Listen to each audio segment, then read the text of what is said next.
Right, good evening. We should be live, so some confirmation of that would be fantastic. I've forgotten it. Right, good evening. Oh, no, we should be live, so some Shut up, you idiot. I muted the football and forgot to mute that. Right, okay, so that should all be working now as well. Shall we just do a little test for the text box? Oh, no.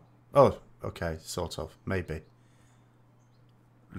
I still don't know how to fix this text box, but at least I can see it, so that's good. So this is, if anyone's new, say hi, and this is where you can discuss anything you want to do with World of Warcraft on a weekly basis. I don't think there's anything been massively new this week. Obviously, we're 1 week away from the pre-patch now. Have Blizzard even officially announced it yet? I mean, I sort of know a while ago. I'm not sure if they've officially announced it yet. They should really, though, shouldn't they? It's 1 week away. But I haven't checked anything today. I've been actually quite busy because I had to do, well, the next few days of videos, make sure they're in a decent position. Hi, Iron Templar. I am fine today. It's actually quite funny. I was saying hello to a colleague on the way out of work today. He said, yeah, you all right? I said, yes, I am all right, but I'll be even more all right in about 70 hours. Except now, that's what, it's about 67 hours. I'll be even more all right, or even less than that. Because 3 days to go, and then I'm off for 6 weeks. And I have to make sure I don't waste the opportunity. I've got a lot of things I want to get done in this 6 weeks.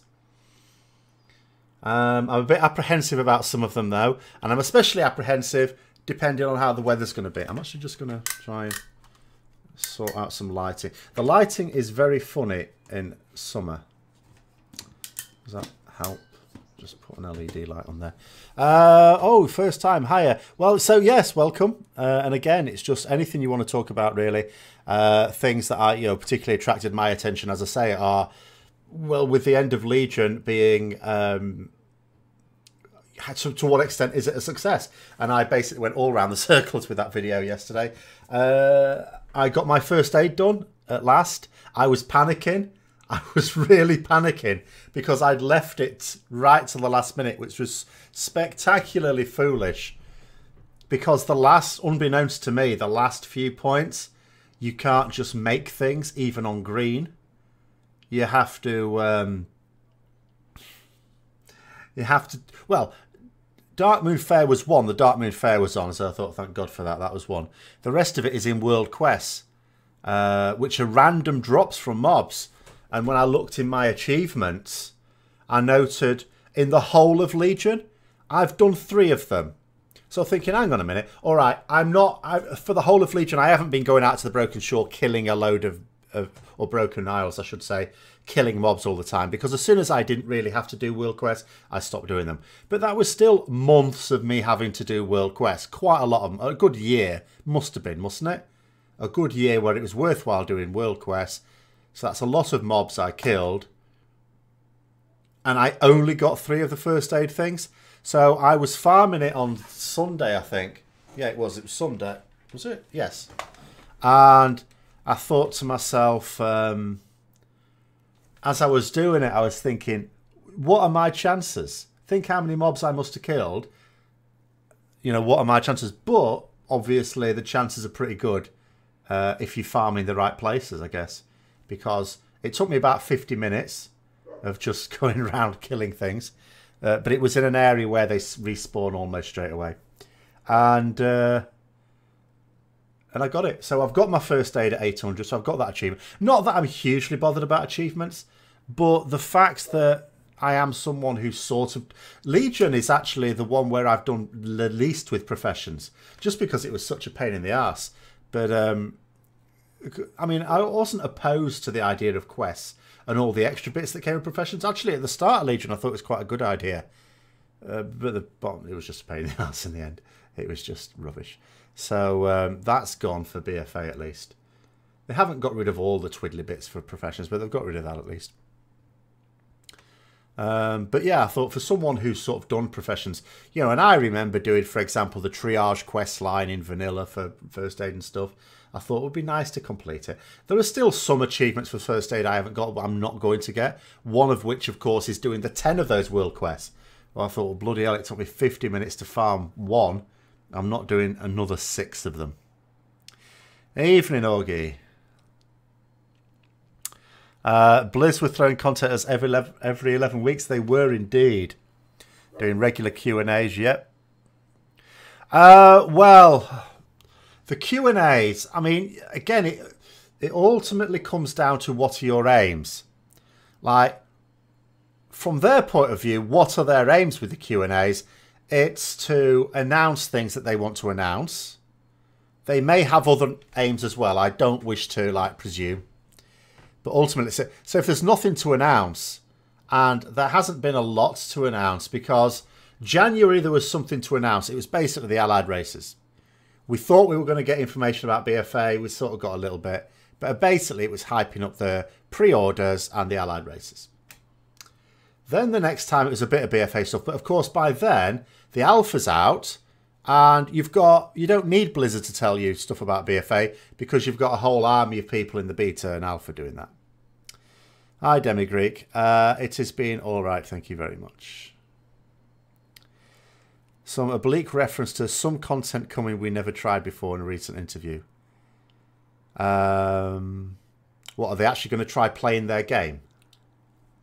Is that the content? Oh, I will just remember, I should have said this at the start. Before I forget, and before people that are watching this on YouTube later on turn it off because it's too boring. The competition for the mount has...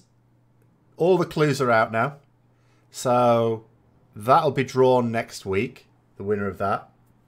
So yes, so don't forget to post answers to that. If you've come across all the clues, that is. What's the ETA on the Essentials Guide? Are they done tweaking it? They aren't done tweaking it. Basically, the bottom line is that this weekend, I'm basically radio silence all this weekend. I'll do the mailbox, that's it.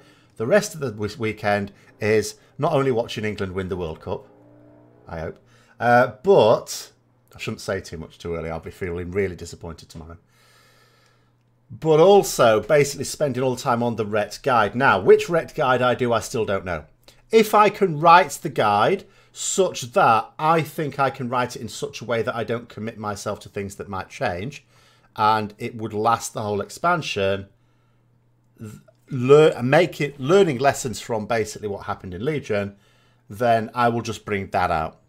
If I don't have any confidence in that, I will just bring out a shorter guide specifically to get people through the pre-patch. So there will be a Retribution Paladin guide coming out hopefully Monday. I'm going to say Monday, next Monday. But I'm going to be spending all this weekend on it. So obviously I'll still do the streams. But there won't be a separate rep video this week. It'll just be that. So yes. The Q&A didn't really feel like much was being answered. A lot of the time you do get that impression. Sometimes, you know, I thought the last Q&A actually had more than usual in terms of new stuff. But I don't really... But a lot of the time you do get the feeling that it would have been better as an interview with someone who would ask follow-up questions. The best information we ever get out of Blizzard are when, you know, when they do those Forbes interviews. The Forbes interviews, where, again, another one was done recently. They're the best ones because you've got actual journalists asking them questions and they'll ask follow-up questions. They're superb. You know, more of them would be ideal. You know, if they'd like to do interviews with me, then I'm totally open to that. But unfortunately, because I don't want to criticise the Q&As because we didn't used to get anything like that. You know, and then Ian Hazzacostas, and he's the one who, you know, made them a thing. So, you know, I'd like to sort of appreciate that. So I don't want to be too critical. But the fact that it's live, you think to yourself, what's the point of it being live? They never respond to any of the questions in the chat. Now, part of you will go, well, I don't blame them. It's flying past 100 miles an hour. And imagine if, and that's with them knowing that Blizzard aren't going to pay any attention to it. Imagine what the chat would be like if they did respond to things in the chat. It would be ridiculous. But at the same time, so therefore, why make it live? Why? Don't know. You hope it feels sort of like Kata. I didn't like Kata, Rhett. So for the first time since starting WoW in early Wrath, you're going to swap your main to Thunder Turkey. Is that what we're calling them now? Boomkin. Laser Chicken. I've never heard it called Thunder Turkey. So after 2 years of Legion, your BFA 2 will be your lowest geared. Well, they'll all be low geared. As soon as they hit 116, you're all on a level playing field. You know, at level 116, you will be no better geared than some pleb who only just started playing the game. Pleb's not a very nice word. Never mind, I should have said that. Beginner. Blizzard needs to filter out the questions that have already been answered. That would be nice. But again, it comes down to aims. What are their aims? Is it really to answer our questions? I don't think so, because they have opportunities to do that all the time on the forums. I think it's to get out the information they want to get out. And even if it's been coming up before, they want to get it out again. Sometimes feels like they spend half the questions going over things that are already known. Indeed, yeah. I mean, that's the problem with it, unfortunately. You rather like it being live, so at least it feels unscripted. I actually don't know whether or not it is unscripted. I'm perfectly prepared to believe either way. Obviously, the questions are pre-selected because they're done on the nice, shiny things. But whether Ian Hazakostas has had a flick through them to begin with, or whether they're entirely down to Law choosing them, I have no idea. I genuinely don't know. I'm perfectly prepared to believe either. But I'm more likely to believe that they've both gone through them and selected the questions they wanted to bring up. Being live makes it feel more like a conversation. Okay. But there is zero interaction live. I mean, how do we even know that it is live? How do we know that they're not just putting up a recording? We don't know. I mean, someone probably would have blown the whistle if they did. I'm happy to believe it's live. But again, it just doesn't seem to make any sense. I suppose apart from the times when they get the occasional technical issue, I suppose that proves that it's live, because you surely would edit that out. Or, well, I don't know how you would edit it out without giving the game away, I suppose. Start it all over again. Are we sure that this is live while I'm reading your comments out? Either that or I'm a hell of a clairvoyant. And if I was that good, I wouldn't have lost virtually all the money I've bet on the football this World Cup. I have had the worst performance with my betting this World Cup than any other sporting event where I've put money on it. And I don't put money on all of them, but still, I've never known anything like it. More like PSAs, possibly. Blizz know the questions they want to answer. Yes, of course. And I'm quite sure that if there's certain questions they really want to stay away from, that they won't come up. To his credit, Ian Hazakostas does sometimes answer questions that I would have thought he'd steer clear of. So I've got to give him credit sometimes. I am live. Yes. How's Rhett in AoE? In terms of the way it works, it's fine. In terms of numbers, I think that's still got to be tuned. But the thing is, the problem is you can't really compare it at the moment with other classes. Because some people, like, if any, again, Sims will be no good for comparing, because I don't think all of the specs will have their Sims accurate. Because some specs, their theory crafters are a bit sharper on it than others. So, you could see comparison Sims, and you might be comparing some specs where the sim craft is fairly accurate, and some where it's actually weeks out of date. How did I lose any? Because I don't just bet on an individual match. You do. There's when you're gonna. Obviously, I'm not gonna, because I don't bet huge amounts of money except one time. you bet small amounts of money on very unlikely events. So, but at the same time, I'm not going to bet on a specific scoreline or something because that's almost certain to go wrong.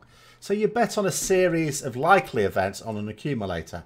And it only takes one munchkin to get a draw when they should have won. And that's it. You've screwed it. Take Croatia. Did me right. Do you know what? Who played before Croatia? Oh, England. Yeah, obviously. England against Sweden. I won 100 quid on that England against Sweden match. Not by betting on the outcome and not by betting... Well, I did bet on the outcome, actually.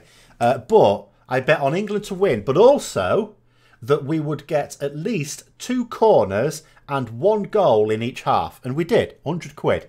Okay? Bargain. Except I was so certain... Hi, Keva. I was so certain that Croatia would easily sweep away Russia. I know Russia sorted Spain out, but that's because Spain didn't go through them. Russia don't like you going through them. Their defence can't handle it. And I thought Croatia, they've got 2 of the best midfielders in the world. And their whole team is actually pretty decent. They're going to go straight through Russia, win easy. So I bet that whole 100 quid. I was so certain. I thought, easy bet. It wasn't great returns, but I thought it's easy money. Slapped it all on. Gone. Well, apart, I retained 10 quid. I'm not completely stupid. So I have 10 quid on 2 separate bets for England tomorrow. No. Was I? Don't remember. Something like that. But I haven't bet on the result. Because the problem is that the odds are too short on England winning tomorrow. Because, like, it has England as the favourites. Well, that's nonsense. But I think the reason for that is because a lot of people would make patriotic bets. So the bookies don't want to get caught out. So the odds were too short on an England victory. So there was no point in betting on that. So instead, I just bet on, like, number of goals scored from either side. Azerite armour is tradable.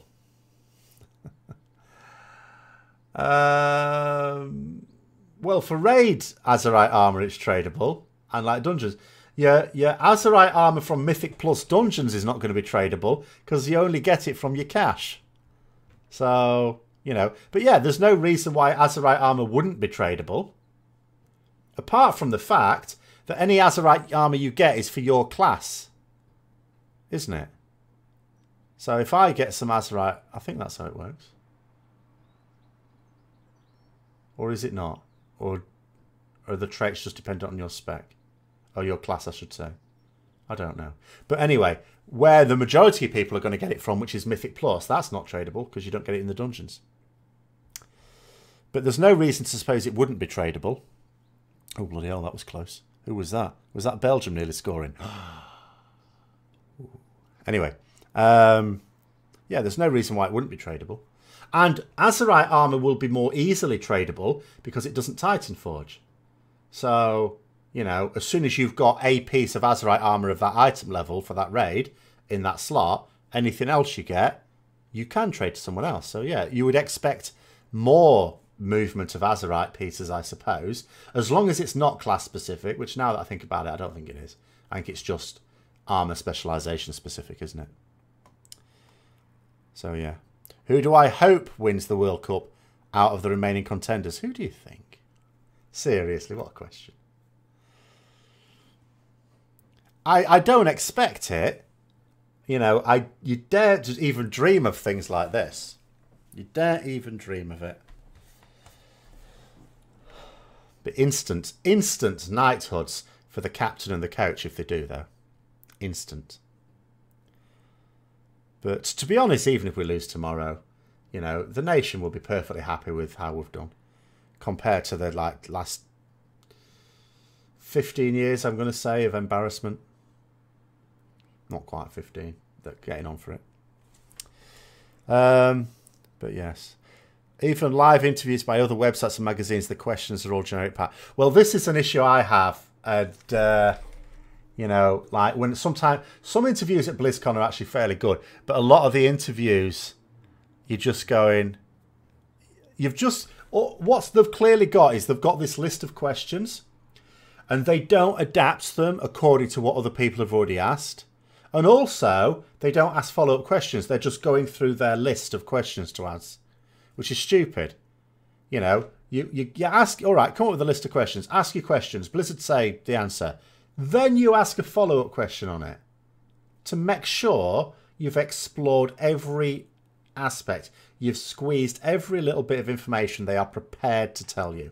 Which, granted, at BlizzCon, when it's just announcing a new expansion, is not that much, if truth be told. But still.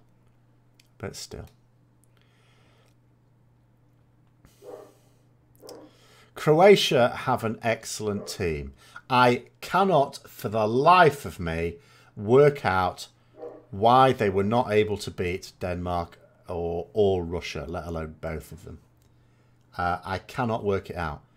But it may be that because Denmark and Russia were both underdogs, they both set up very defensively, and somehow that limited Croatia's opportunities. Because Croatia is not a team that seems to like just having the ball and passing it around and blah, blah, blah. Whereas England will not play like that. England will look to attack them as equals. And ironically, that might serve them better. Sometimes you get these weird things happening.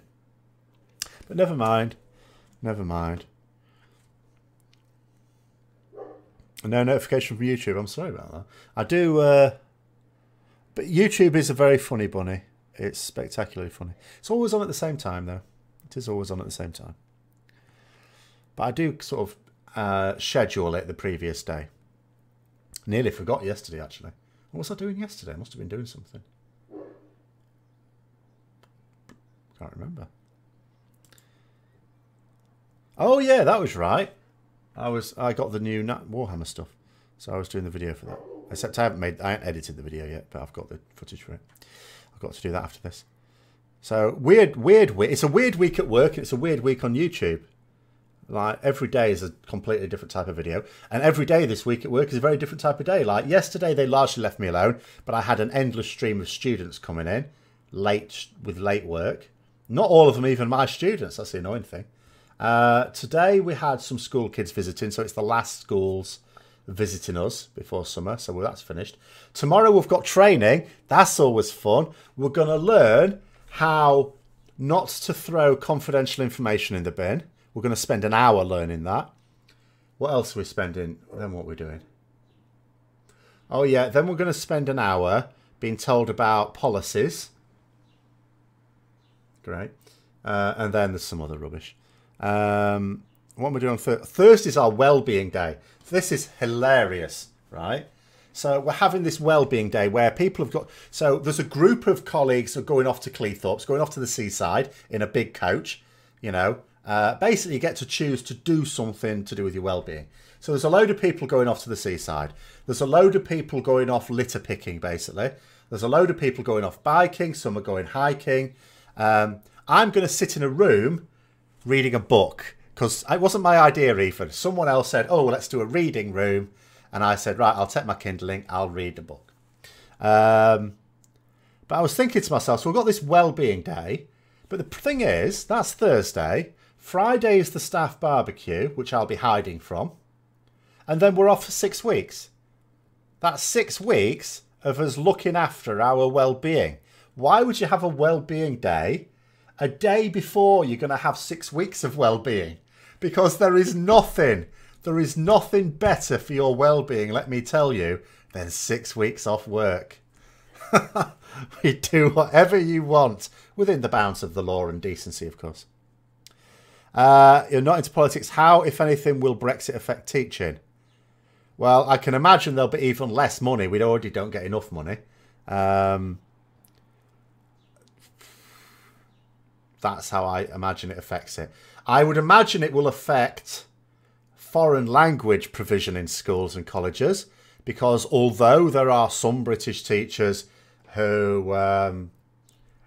can, we're not as a nation really someone who speaks foreign languages. We're not like Scandinavians, for example, who put us to shame.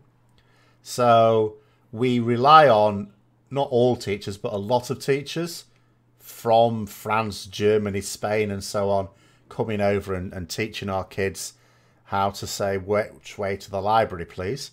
That's going to be more difficult. Do we have a number of required days? Number of required days for what? Sorry, what have I missed, Captain Chunk?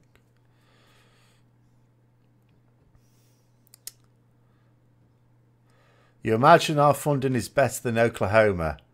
Well, isn't that because the way schools are funded in America is it's based on rates from local areas, which is why poor areas, of course, where there's not enough people earning enough, end up with a very small pot, so crap schools, which means that the kids are poorly educated, which means that they end up staying poor and all that. I think that's the American system, isn't it?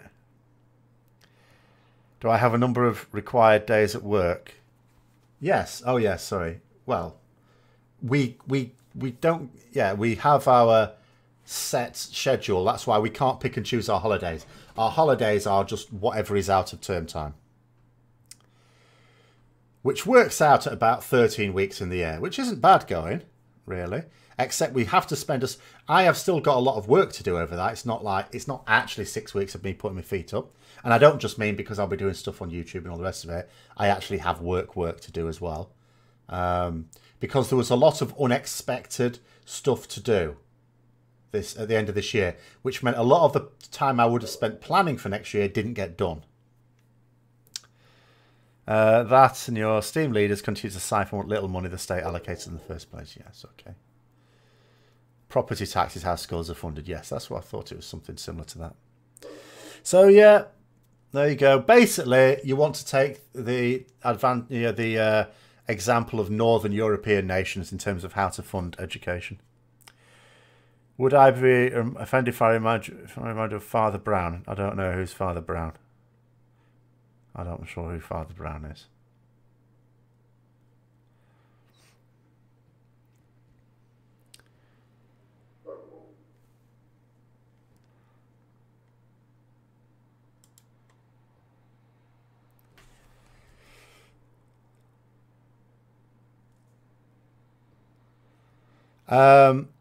Well, the Scandinavian countries basically raise taxes and then they use that money to fund education, and then they end up with a population of people with a lot of skills and the ability to critically think, which means that they then elect competent politicians into government, which means that they just have... And that is why those nations, you know, when those happiness tests go out, they end up being amongst the happiest nations on earth.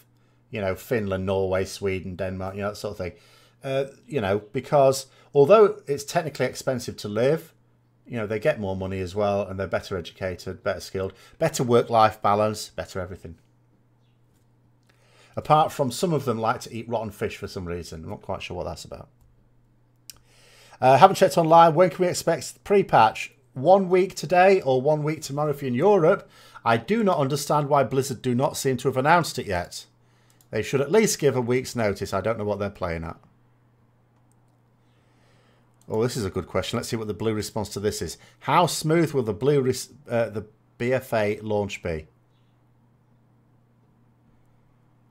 What's this? Someone posting this. The server's capacity got drastically reduced in the recent expansions. Blue response. No, it hasn't. Pretty sure it's only gone up. Yes, it has. It went up massively after WoD. After that big cock up in WoD. Any personal video from me coming out on Foreign Secretary's resignation? No, what a buffoon.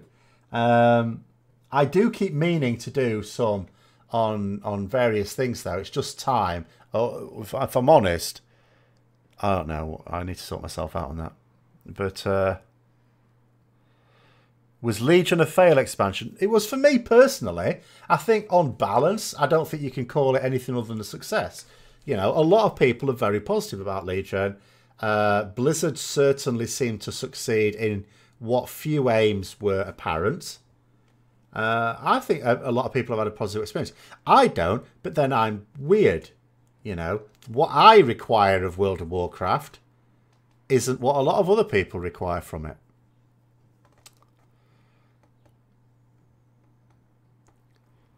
Oh, WoD, I couldn't log on at all to begin with because it was like 6-hour queues. But I couldn't start the queues until I got back from work. So then by the time you could get in, it was time to go to bed. What, not when for the pre-patch? Sorry, hold on, what then? Hold on. Let me go back and read what you said. What can we expect of the pre-patch? Oh, sorry, everything.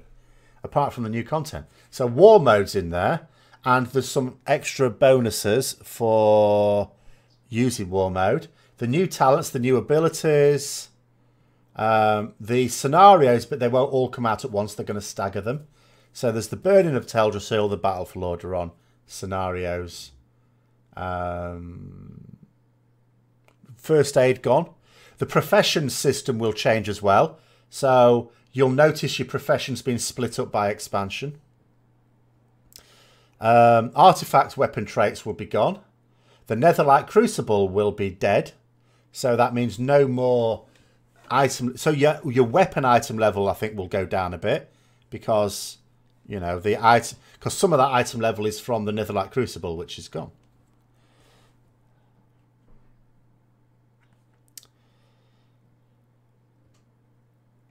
Let's have a look. Why does it feel like the Hearthstone devs care more about the small... well, it depends which Hearthstone devs you're talking about. I will remind you that Celestalon went over to Hearthstone. So if you want someone who doesn't give a shit about anything, then there you go. You're from Scandinavia. The rotten dry fish makes us happy. I don't... Must contain some hallucinogens in it or something. I don't think it's fair to say WoW devs don't care. I think some of them don't. In fact, I know some of them do. I think they're a bit jaded over time, but a lot of them do. The problem is, it's like any workplace. It doesn't matter how many people you've got in the so-called team. You know, it's not a democracy. All this stuff about, oh, collective, you know, effort. No, it's not. There's a small number of people who call the shots. And it isn't always the most senior people. So although obviously Ian Hazacostas is the boss, for all I know, there are some chippy developers who like persuade him of dumb things and he goes along with it. So when a feature comes out, for example, it doesn't mean that the majority of the developers were in favour of it. No one holds a vote. It's a workplace. There's a pecking order. What do I think about Kanzuk? I don't know who that is. I don't know who most of them are. If that's the name of a developer. Are the Isle expeditions really that fun? I think they're a novelty. I don't think they'll last. I don't think they'll stand the test of time. Do I think WoW is better under Ian than it was? It was never. WoW was never under Metzen. He was never game director, was he? So they've never occupied the same roles. Metzen used to have a more for many years now. Metzen had no major creative role on World of Warcraft because he got bummed up to, you know, vice president or whatever the hell, didn't he? Super senior position. Well, I think you have to be somewhat jaded or at least detached to be a class dev. Well, a lot of the class devs were new, right? So Cephas, for example, who's done Rep Paladins, Frost Mages, and something else, don't know. He's new to it. So a couple of years ago, he was working on Diablo. And then last year, he was working on... I can't remember what he was working on. It was Legion, but not as a class dev. And now he's a class dev. Jeff Kaplan, yeah, he was the first one, wasn't he? Was he? And then it was Tom Chilton, who was the one who disappeared at the start of Legion. He definitely got jaded. He definitely didn't give a shit at the end. Complete arsehole. What do I think of Ghostcrawler? I think it's easier to appreciate him now he's gone. You know, there's a lot of things that he did well, but there were also a lot of things he did not. But at least he did have the attitude of bring the player, not the class. He just didn't seem to be able to do it. So with Ghostcrawler, it was potentially a matter of incompetence, and Watcher, it's a case of he doesn't care. He's not bothered about bring the player, not the class. So it's basically died under him. Not that it was ever alive, even when he became assistant game director. With WoW tokens and character service on top of subscriptions, they're probably earning more from WoW. They are definitely earning more from WoW. Although they stopped giving us subscription numbers, we can perfectly well see the amount of money it's making. That is still released because the shareholders, they need to know that information. We know that World of Warcraft has been making them more money. So that's... Is Tom Chilton's on the Classic project? Is he? Okay. Probably best place for him. Ghostcrawler always crapped on Paladins. I think some of it was tongue-in-cheek, to be fair. But should we say he didn't get Paladins, at least? That has been a common problem that a lot of senior developers have not understood how to deal with Paladins. I think the problem with Paladins is, just as an archetype, they're stunningly popular. Massively popular. And there's this fear that if they ever allow... It's one thing to allow all the people who want to play Paladins because of the RPG aspect of it to do so. Even that means that they're always going to be a popular class. It's another thing to ever allow it to be seen as, say, a flavour of the month or a strong class, because then you'll get people who are just attracted to flavour of the month playing it as well, and they fear that the numbers would explode and that basically everyone plays a Paladin. That's what they fear. He owes us a pony. Do I think Tom Chilton did a good job? Not at the start, I don't. Not at the end, I don't, sorry. At the end of it, he was appalling. Absolutely appalling. He is the one who started Blizzard's attitude of outright hostility to the community. You know, he fed that. And that still persists now. They have this real attitude of them and us, which is absolutely terrible. He even lied at BlizzCon about nerfing Paladins. GC had a bit of a silver tongue. Yeah, I think a bit of a gift of the gab, yes. When do I think Ret Paladins has been in the best state? Well, I am reliably informed that it was in its best state in Wrath of the Lich King. However, after the first tier, I quit the game then. I did come back later, but only casually. So I basically missed the best days of the Ret Paladin, apparently. Warlords of Draenor wasn't bad. There were a couple of issues with it, but it generally wasn't bad. So my personal preferred state of Ret Paladins was what? Legion wasn't terrible, but there were some terrible things about it. It must be very difficult to maintain my enthusiasm for a class or feature when the decision taken isn't yours and it happens repeatedly.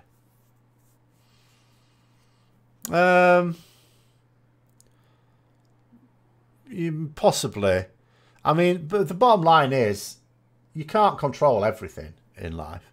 So the things you can't control, you just need to be philosophical about it and just, you know, deal with it. Do I have a BFA UI guide for what my setup will be? My setup will be like it is now, functional but deliberately ugly, so people stop asking me for my UI. As my goal lately, hold on, what's this? Calling even more Ret Paladins beta warriors and oh, he's a funny chappy. Wrath of the Lich King wouldn't hold up today. Well, no, of course not. Everything is of its time, isn't it? Doesn't mean to say it wasn't good for its time. Some people will argue that it was better for its time than WoW is now for its time. But, you know, some people won't. There's some people who loved Legion and thought it was the best one ever, who have actually played all the others. Hey up, Giroux's knackered. You love the HFC set bonus. What, the extra charge of wings, the extra 2 charges of wings. It was very useful from a tactical point of view, but unfortunately to make it work, it meant that each individual wings was relatively weak. But still not actually weak. Still have a black box approach to communication. I know that they have the attitude, because even though I've sort of queried in videos about, oh, how come they're not talking to us as much as they used to, I also happen to know, like, on the grapevine, that it is deliberate. They've been told... They've not been told not to talk to us at all, because they are talking, but in less public channels. You know, so they it's honestly... And it's understandable how you can have this situation. You are this company... You've got a load of people attacking what you do all the time because they're trolls be trolls. It's the same reason why YouTubers get a load of dislikes on their videos. They get far more likes than dislikes, obviously. But you always get some who seem to want to, like, punish themselves by watching videos from someone they don't even like just so that they can dislike it or comment as such. Blizzard, obviously, imagine they get that many magnitudes higher. Loads of people doing that. And then you'll get people criticising them for dumb things that they're doing. So how, from their point of view, do they distinguish between the trolls and the people who are trying to offer constructive criticism? It's not easy. And then when you also consider, hi Jimmy, you also consider that you've got a load of white knights telling you how great everything is, you know, and no matter what they do, oh, it's fantastic. It's difficult to take the criticism. So, you know, I understand the difficulty that naturally occurs, but that is the attitude that is pervaded there. Hiya there. So, you've been watching my BFA videos and played the beta. The classes you tried just feel so unfun. Well, whether something's fun or not, unfortunately, is a matter of opinion, though. That's the thing, isn't it? I mean, I'm not looking forward to BFA, but that's for really different reasons. It's not because I think there's something fundamentally worse about BFA than Legion. It's actually the things that are quite similar about Legion. Because Legion, really, you know, the fact that it's basically Legion 2.0, for me, is what's making me doubt that I will, you know, continue to do what I'm doing. Should you roll the dice and main enhancement shaman or stick with Ret Pally? Well, it's a risk either way, isn't it? Neither of... I mean, I don't know what the issue is with enhancement shamans because I know nothing about them. No idea what the issue is. Maybe they're all overreacting. There's nothing wrong with them. But I think that would be unlikely. I think that would be unlikely.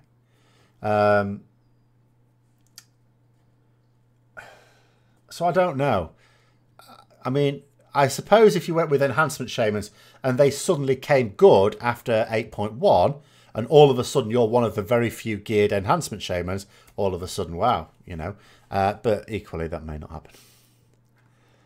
Do you think there is any hope that we'll lose the damage buff allies died? No, otherwise it would have already gone. That, I gather, is Metzon's fault. Metzon thinks it's cool. And if Metzon thinks it's cool, well, his wish is everyone's command. So as awesome as he is, don't really appreciate that. But, you know, there we go. You think the black box approach is ultimately a worse idea. It sucks to get all the garbage if you don't black box. But DE seems to be able to do it with Warframe. There's a lot of games companies of various types of games, not all computer games, some of whom have a very good relationship with their player base, some of whom don't. Some of them have a good relationship at one point and then it goes bad and then it's very difficult to get it back into a good place. Games Workshop seem to be going through that process at the moment, trying to get it back into a good place. You've not logged on beta since the character wipe. That was ages ago. A world quest, still something you can pretty much ignore. I wouldn't advise ignoring it to begin with, because not only is it a source of gear, it's a source of reputation, which is, you know, much more important. So I wouldn't ignore it. But I don't know that there's been any major changes to World Quest recently. Also, they do it down more private channels. The problem with the private channels, see, Blizzard do that, if that's what I don't think that's what you're talking about, you're talking about someone else. I think that's what you're talking about. So yeah, Blizzard class designers, I don't know about any other developers, class designers do have sort of private channels open with senior theory crafters. And they always have, well, I say always have, that's not necessarily true, but they have even when they were talking to us as a wider group. Because that's really important, because they will be able to spot things that are wrong. The problem is that they're not always listened to. Because again, if you get one of these belligerent people that doesn't really understand things, and they get into their heads, oh no, we're going to do this because it's cool, then you know, you're fighting a losing battle. Weapons like Ashbring Excalibur have been around in stores long before.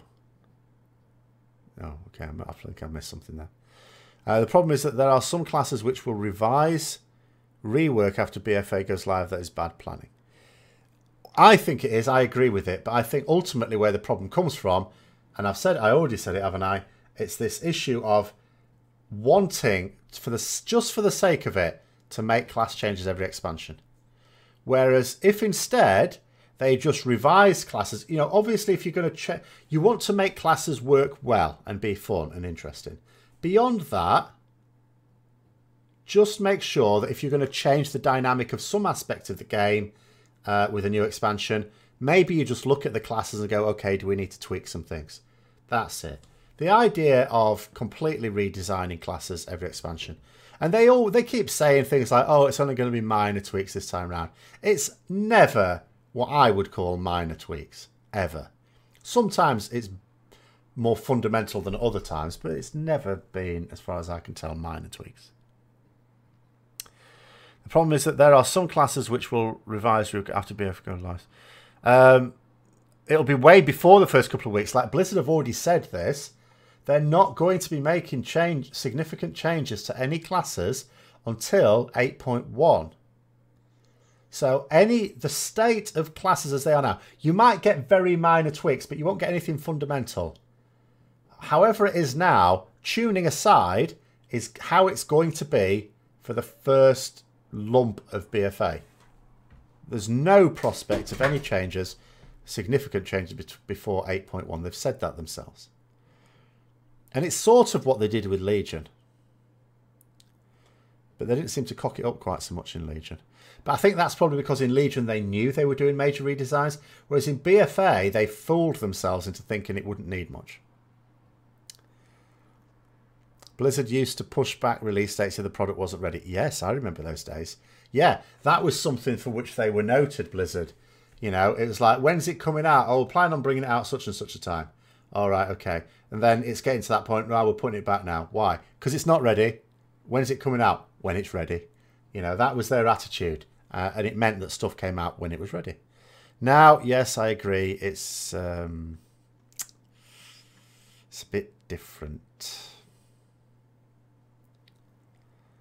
So it's certainly not an option because they've committed themselves. But this is another problem.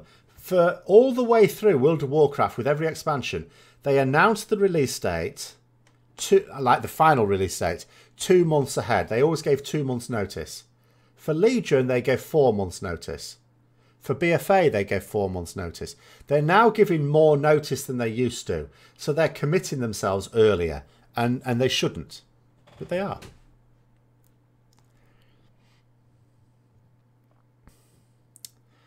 This time it has been minor tweaks to Mage, and honestly there's nothing new happening with Mages. I don't know.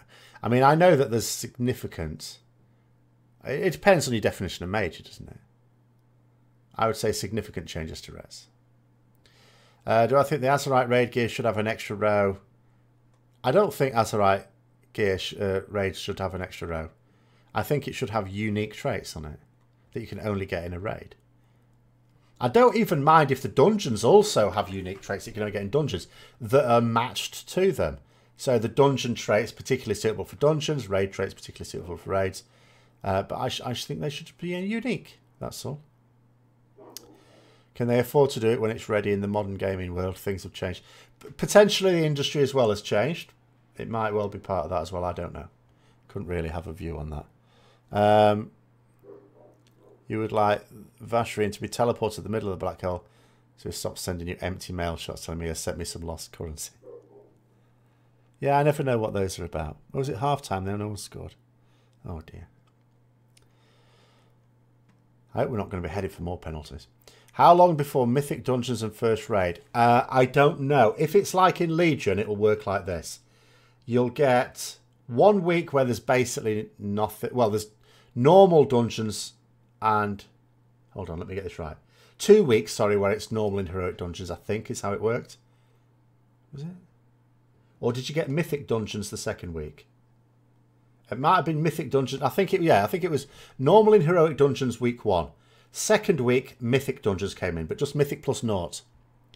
Third week, normal in heroic raid. But I can't remember. Sorry, Brett, I'm not going to be able to show that. Can't remember now how the mythic worked. But I think... But anyway, something like that. Oh, yeah, that was right. Yeah, no, that's how it worked. First week was normal in heroic dungeons. Second week was mythic dungeons. Third week was normal in heroic raid. And mythic plus dungeons. And fourth week was mythic raid. And that was also the week you could get your mythic cash from the previous week. I'm pretty sure that's how it worked. Now, if they do the same thing in Legion and BFA, that's how it will work. But I had hopes that they might add an extra week in to ease you into it. But I actually don't know. You think there will be an item level Titan Forge inflation like Emerald Nightmare? They're supposed to be reducing the chance of getting Titan Forge. But I don't know. Given how many releases are getting blasted these days for launching unfinished, you think they'd be fine? Well, I don't think it will necessarily feel unfinished. For most people, I'd have full confidence that it will feel fine.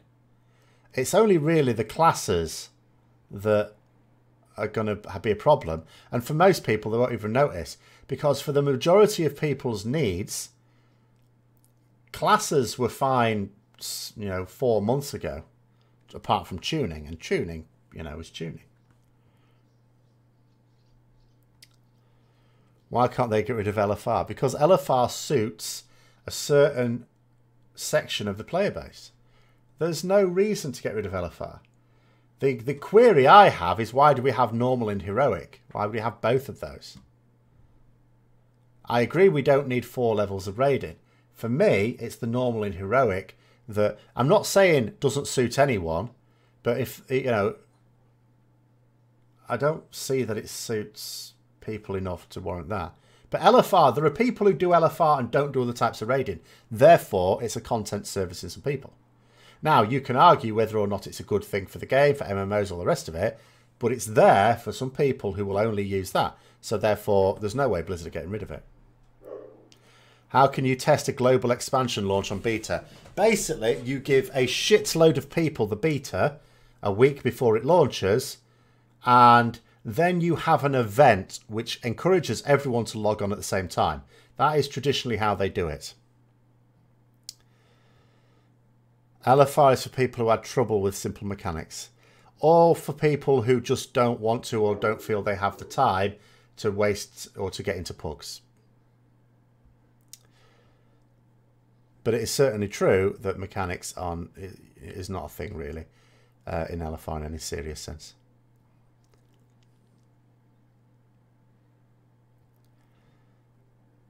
There are people who will say it suits them, and therefore that it does. You can't say people are lying.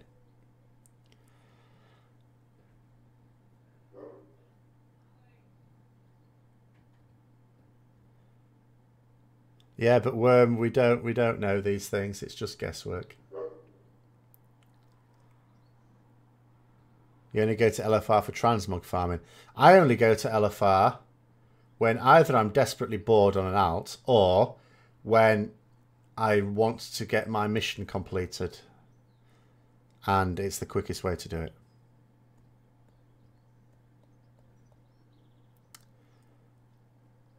Do I mean the Nomi raid boss event on PTR in Legion? I don't remember that. But they will do an event. They'll get a load of people invited. There's still beta keys being given away in competitions. I noticed Bay and WoW. Well, Bay certainly was advertising some more beta key giveaways last night. So they're still doing that. They will just, when they're ready to do it, which must be quite soon, they will just invite a massive number of people, put an event on, and get everyone to log in at the same time. LFR is more difficult than normal mode. Well, LFR can be more difficult than normal mode with a good group, of course. But I don't think it really is more difficult. So when is the Alliance going to start doing morally grey stuff? Morally grey. I mean, that is... Yeah, I don't know who came up with this phrase. Basically, I mean, you know, if you want, because Blizzard would like to think that, you know, what is happening in BFA is the result of this complex set of interlinking chain of events. And I just think to myself, okay, so, you know, as a teacher, it's my job to simplify complex situations. So how can I explain simply to people who haven't as yet been paying attention? How do you come up with a simple explanation for this complex chain of events which is going to lead to the shenanigans in Battle for Azeroth? And can I do it in 4 words? Yes, basically, Sylvanas is a dick. That is BFA explained. Morally grey. Why is it people always want LFR gone? Because there is actually a downside to LFR. It does have a negative effect on the more serious raiders. However, tough. That is unfortunately that even I will accept tough on that one, because, you know, that's it does serve some people, a lot of people. It's a lot of people do it. Mop LFR, was that the worst one? I mean, it came in at the end of Cataclysm. That was probably the worst one ever. Mop could be pretty bad. There were certainly fights that were very... Like, I remember Nazgrim as being particularly horrendous. Also, Elagon. Elagon, you just knew. As soon as the floor disappeared, half the raid was gone. That was it.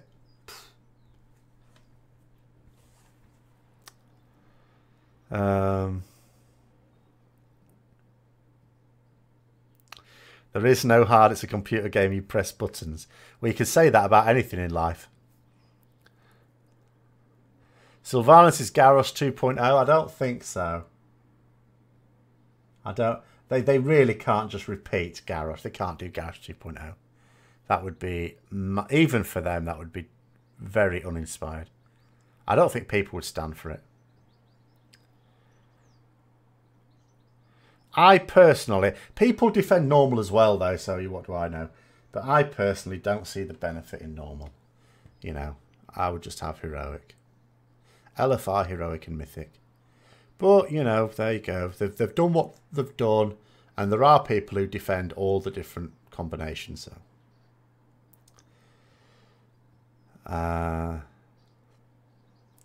you learned how to play in Mop LFR. That was when you started the game. That was when Preach did his thing during Throne of Thunder, if people remember, where he basically went in with the intention of doing nothing, deliberately standing in all the bad he could, and seeing, you know, if he could do LFR. And I think out of all the ones he did, he only got kicked out once. You know, he got kicked once. All the rest of the time, yeah, by basically deliberately being the worst player there, got all the way through, you know. Because I don't think he was particularly happy with it.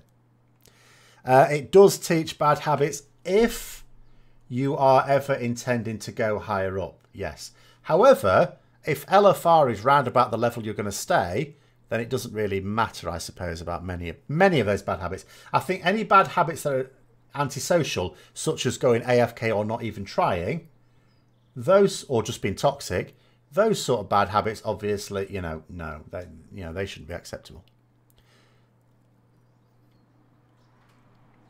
You would always just start guessing how many people would fall on Elagon. And anyone we didn't guess we figured would go down. Yeah, Elagon was a... So some of the fights on LFR in MOP were like, what are you doing, Blizzard? You know that LFR players cannot cope with this mechanic. Why is it in? There was no need for that floor to disappear. It could have just had a ground effect that did damage, but little enough damage that you would go, oh, this hurts, I'd better move out of it. That would have been better. I think they've improved it, though. They've made it much more, as they call it, tourist mode. Bring on the civil war with both factions. Well, they are doing. But I think it's just a red herring, though. That's not what expansion's about.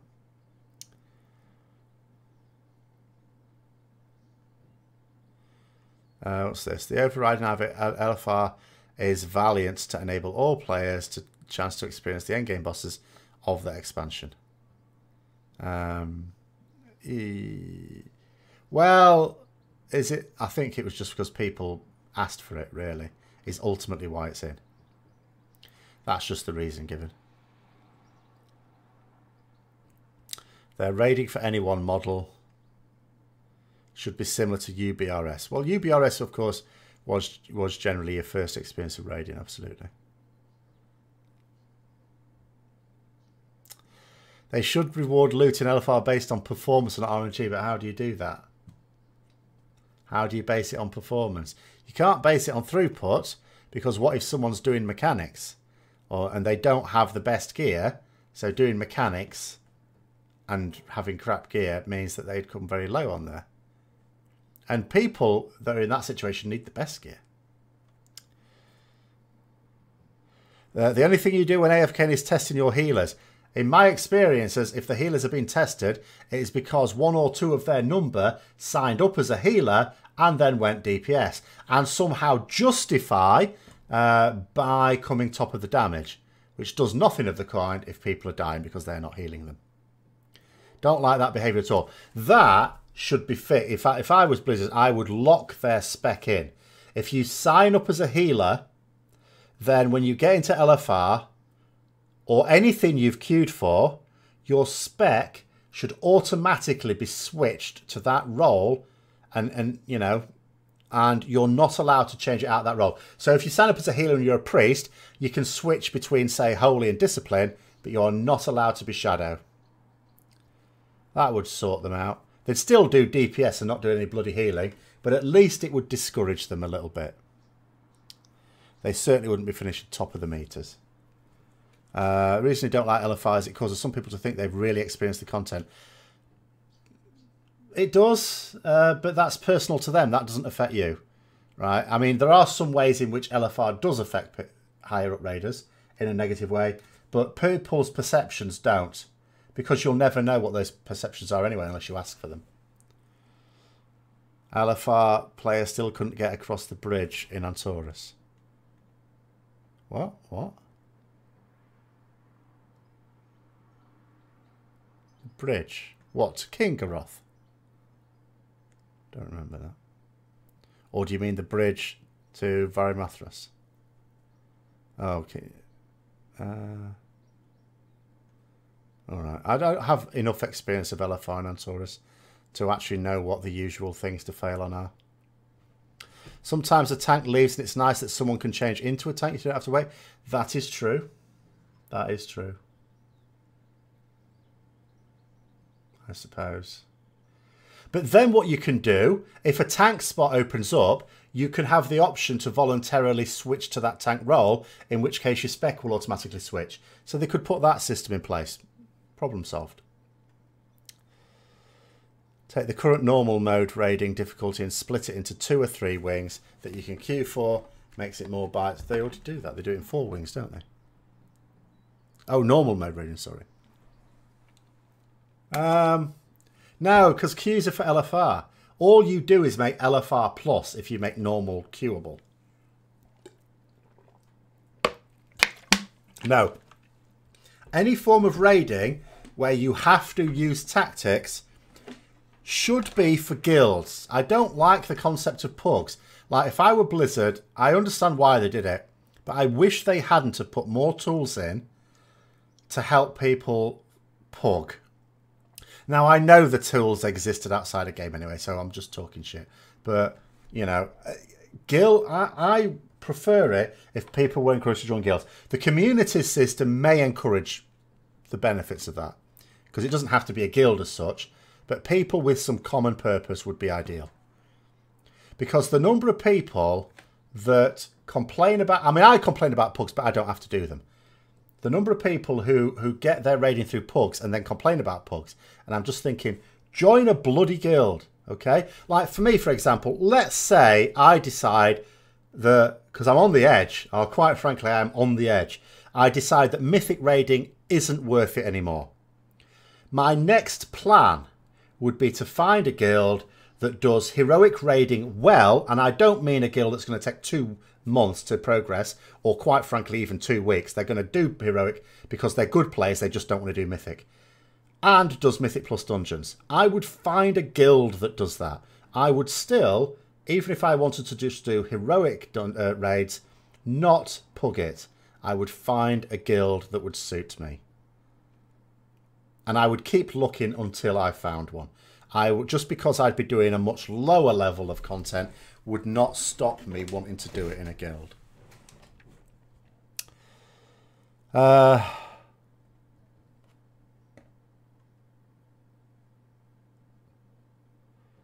on, I'm missing things now.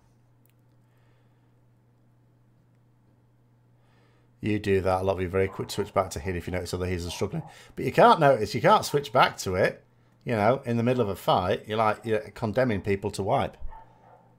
I don't see why people wouldn't. Like, I've signed up as healer before and I heal. All right, I'll do a load of damage as well, but I will still heal. Darumu. Oh my God, I have nightmares about Darumu. Jesus. Even the trash at Darumu was terrible. Knocking people off the platform and shit. Oh, it was awful. That was truly awful. Oh my God. I'd forgotten all about Darumu. I'd wiped it from my memory. What class do I think will dominate single player PvP? I hope that's a question to someone else and not me, because I've got a clue. Not a Scooby. All raids should be built like Ulduar. See, I missed Ulduar. I quit just before Ulduar thinking, WoW has gone to the dogs, basically because Nax Mark II was utter shite. It took me 1 day to clear Nax with my guild. I dinged. And then by the end of the week, I'd defeated every raid boss in the game. Utter nonsense.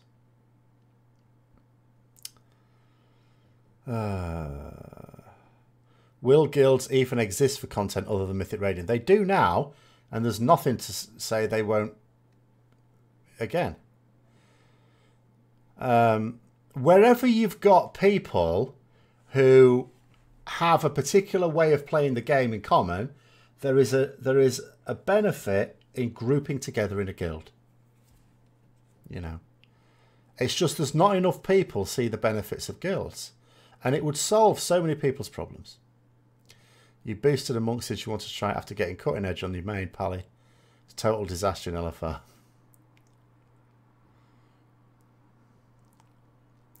What do I think of guilds that have to get the mentality of get ahead of the curve ASAP and then get as far as Mythic as they can? Well, I mean, there's obviously some guilds in that situation. They know they're not going to get cutting edge, but that doesn't mean to say that they can't complete a certain amount of Mythic.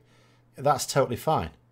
Obviously, for them, there is no end to progress, and that's why it's not for me. So that's what I mean. That's not for me. I want to finish and have a nice chill break leading up to the next tier. Which is why I moved guilds from where I was. It's not because I didn't like the people in that guild. It was because I don't like progressing all the way through. Even though I was sort of getting cutting edge, I did miss a cutting edge in Legion, which I was not happy about.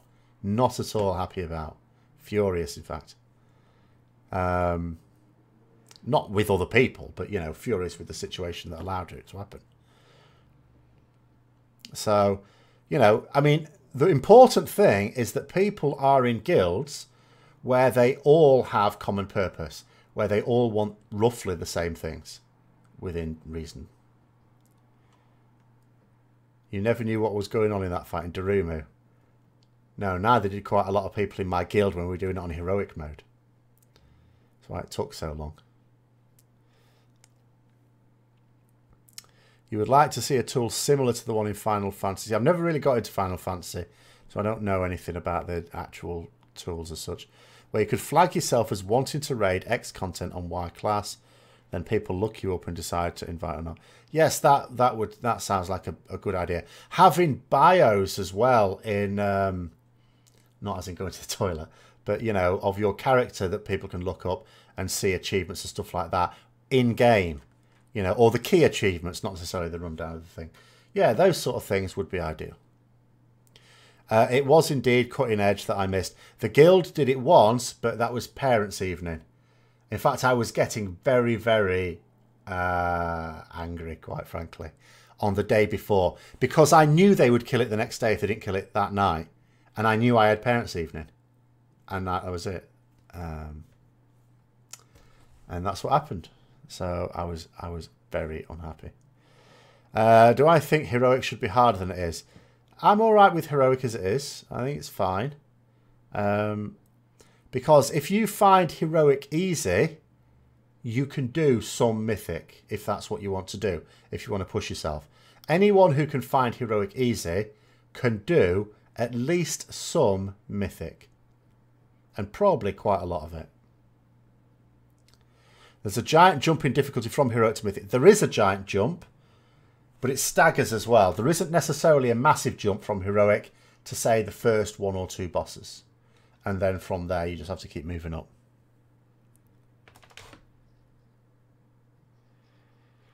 Do I think I'll have trouble recruiting in BFA with guild switching to Horde? There are a lot of mythic guilds switching to Horde, and that technically will make it a bit easier. Oh, France scored. Wow. I missed it completely. Now look what you've made me do. I hope it was a belter. Fellaini's not looking happy. Was it his fault? He never looks happy though, except when he's just scored, which doesn't happen very often. I'm gonna have a look at it. Sorry, I must look. Oh, it's a corner. Oh no, Fellaini was actually onto it. To be fair, he just didn't actually. He was actually beaten to a header. Would you ever seen such a thing in your life? Anyway, sorry. How do I find a mythic guild that doesn't treat you like a number and doesn't want to? You have to talk to them. There are lots of different. It's nothing to do with being mythic guilds or heroic or anything. The leadership of a guild are very different. Some of them are very friendly, and some of them are much more like, you know, business minded, and everyone else in the guild is just tools for a job. So you have to talk to them to find out if they're real people before you ever join them. The first thing I would ever do before filling out an application for a guild, excuse me, voice is going, is to talk to someone in charge, preferably the raid leader. The raid leader is usually more important than the guild master because they are the ones that, for a raiding guild, are the ones that are the key one. Other officers, it doesn't matter if they're complete arseholes or really nice, makes no difference. What's the raid leader like? And can you get on with them?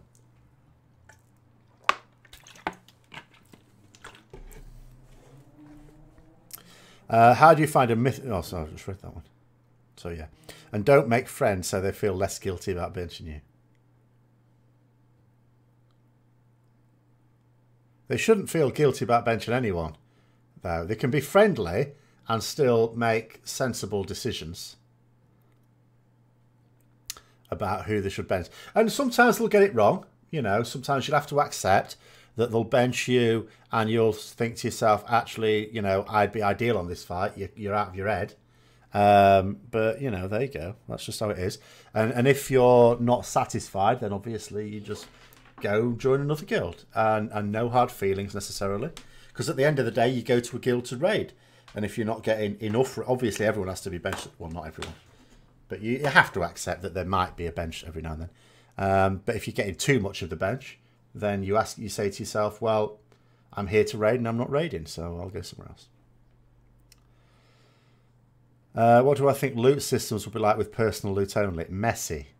Because obviously people will... There's already add-ons, because there were those pain in the arse add-ons for LFR that would flag up, oh, such and such can trade this item. And then everyone tried to guilt them into doing it. So an add-on, I'm sure, will be developed specifically for Mythic Raiders, which will let the loot master, not that there'll be a loot master, but, you know, the officers, know which items can be traded. And then those officers will say, right, hand it over, and they'll distribute it just like with master loot.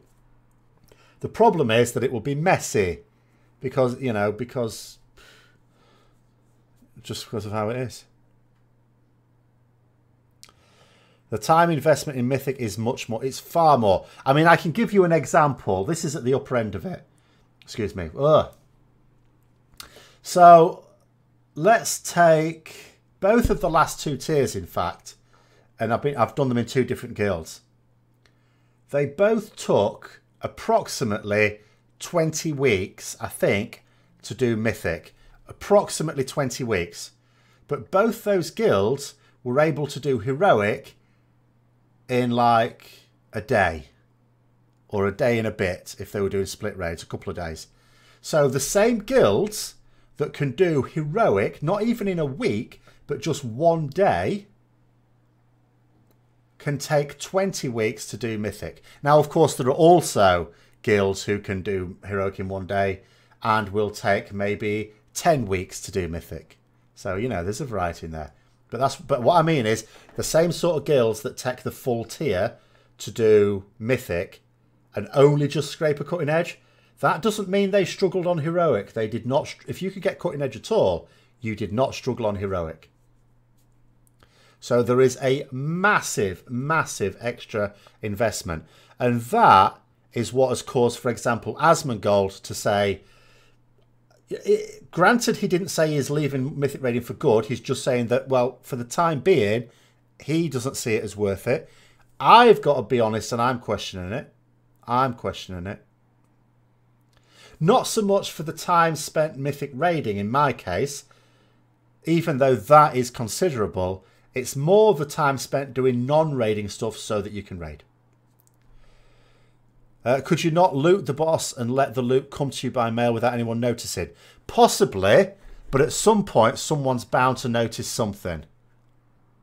Also, it might be possible, I don't know, it might be possible for someone to come up with an add-on that lets you know whether someone hasn't looted a boss yet or not. If that were possible, then, you know, you wouldn't be able to do that. But I would imagine a guild that came across someone who tried to game it like that, if they got found out, and if you keep an eye on it, if the officers are keeping a careful eye on what's going on, because there are guilds that will record what loot people get. If they suddenly see you with a brand new pair of Nikes and they're going, where'd you get them from then? Because that only drops in this raid and, you know, I haven't noted down that you got them off a boss, then questions would be asked and in all likelihood the door would be shown. Your guild isn't planning to force people to give up items. Yeah, I mean, some guilds, different guilds will deal it in different ways. Some guilds will decide that it's too much bother. There is a downside with leaving it up to players, though, and that is that some players will give items to some other players, not because it's best for the guild, but because, you know, they're pally with them or something. So it depends how much the guild wants to min-max it, because just leaving it to individual players is not the way to min-max it.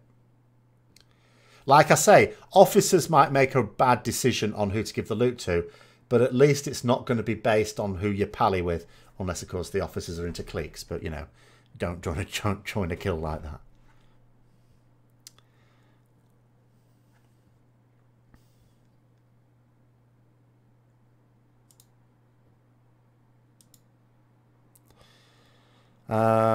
Let's have a look. I only put out a new piece of gear during time raiding cash week. What?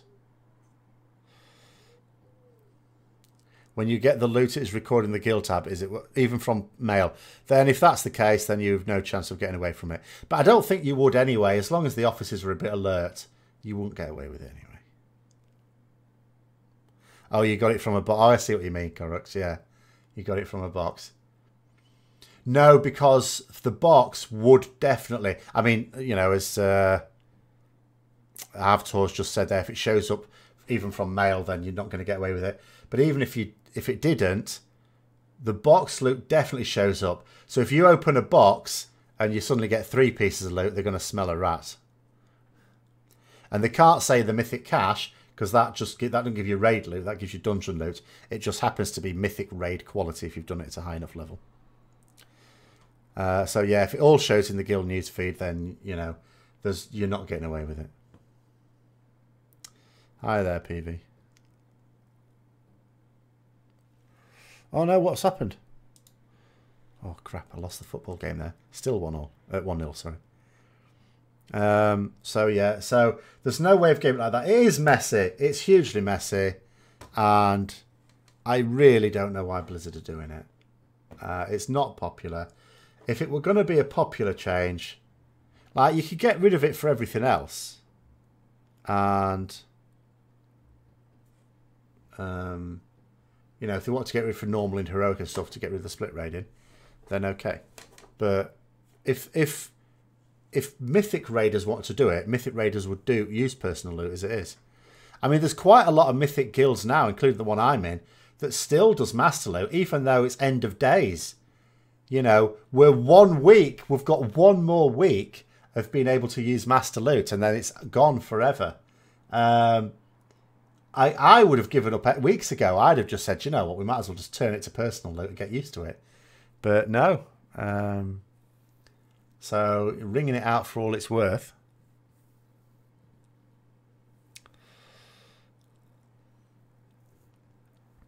So, yeah, it's going to be... I mean, people will adapt at the end of the day. You know, you'll just get used to it. But I think loot already can be a bit of a pain in the arse. It's just going to be more so. I'm just glad I'll have nothing to do with it.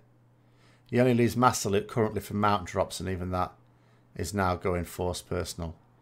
Yes, although the mounts can be traded, even if it gets on personal. I'm sure it can. Someone was asking for clarification from a dev last night. Pretty sure it can.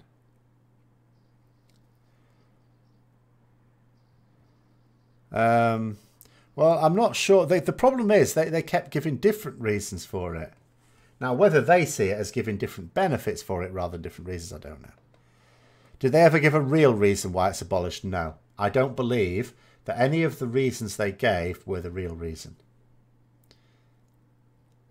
But, you know, that's me. Because none of them made any sense to me. Or none of them made sufficient sense to me. So, no, I do not believe that they ever gave the real reason. Do they ever give a real reason for anything? Oh, yeah. Sometimes, you know, sometimes there is a genuine reason that they feel they can justify. In which case they will. It can still be wrong. I can still disagree with it. But if they feel it's defensible, I don't think they lie for the sake of lying. I think they're probably, like most people, fundamentally honest people who don't like lying. But they'll just do it if they feel that the real reason is something that we wouldn't understand, you know. Because we're simple folk and, you know, we can't cope with facts that are too complicated. It might have been a Mythic Raided developer who came up with it to avoid split raided. No, because if you wanted to do it to avoid split raided, you would just apply it to normal and heroic. Applying it to Mythic as well, there are very few guilds that split Mythic raids. Some do at the end of a tier to gear up for the next one. It's quite a small number, not a worryingly large number. So if you just got rid of it from normal and heroic, that would have dealt with it.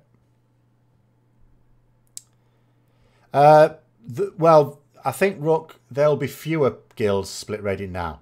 There were a lot of guilds doing it in the last couple of expansions, increasingly. Fewer guilds, because the benefit you'll get out of it now, it's like the hassle will still be there. The hassle, the drawbacks will be equal to what they were before. But the benefits are much lower now. So in people's estimation, in some guilds, the top guilds, it will still be worth doing. But for other guilds, the benefit will not be great enough to be worth the effort.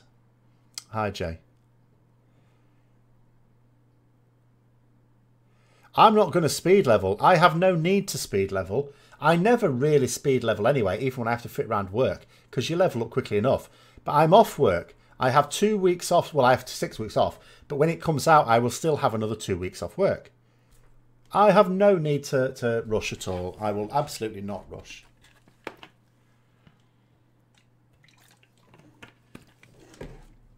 It's worth mentioning that the really terrible guilds probably see more movement than Revolving Door, so proportionally more players see those than good guilds. Oh, what's it? Is this a comment up here? They definitely care about guilds. I think the vocal minority are people who have dealt with shitty guilds and created a stereotype. Oh, yeah, yeah. Oh, yeah, that's probably true what you're saying as well. If it's a shitty guild, then you'll, yes, more people are going to have come into them because they'll go in, leave, and other people will come in. Yeah, that's possibly true.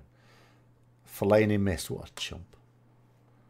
Dear God. Not far off though. The game comes out when your football coach, when your football team you coach, sorry, has 3 days out on the field from 11 to the entire launch week. You're not going to take them caving, are you?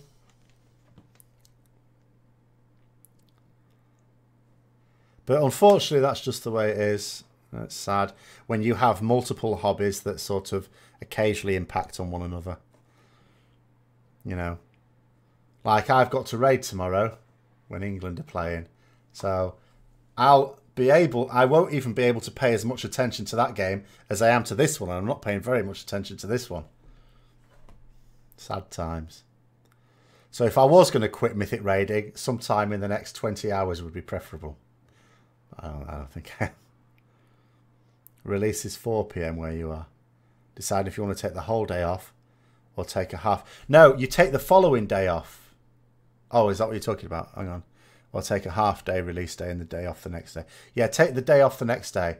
Don't take any time off. That's, you know, on the day itself. Get home from work, start playing it. Take the following day off. What was my favourite Horde zone to level in? Nazmir is my favourite. I enjoyed Nazmir the most. I don't really like Zuldazar, the jungle one. Not keen on that at all. The desert one is alright. I don't think it's great. It's alright. But Nazmir's fine. Nazmir's good. Whenever games are on during raid, you can count on your kill to provide play-by-play. Well, it will be there. Between bosses, I will glance at it, of course. Quit Mythic for the duration of the England game. Yes. And say I quit during emotional confusion and didn't mean to leave. I mean, it might be possible that there are, because we've got quite a few trials at the moment, they don't need everyone in there. It's possible that there are few enough English people in the guild that they can do without us, but I don't actually think there are. So I don't think I'll get out of it. I might just let it be known that if I need to be sat on any bosses whatsoever, that I have zero problems with that. It is specifically true of Varimathras. I actively want to be sat on that boss. I am a massive liability and I don't understand why they can't work it out. But anyway.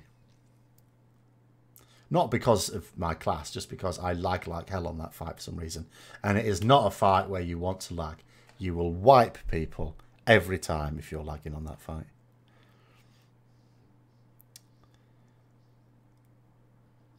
So I have to pray every time that I don't get the necrotic plague. Because when I do, that's it, we're wiping. Which is terrible.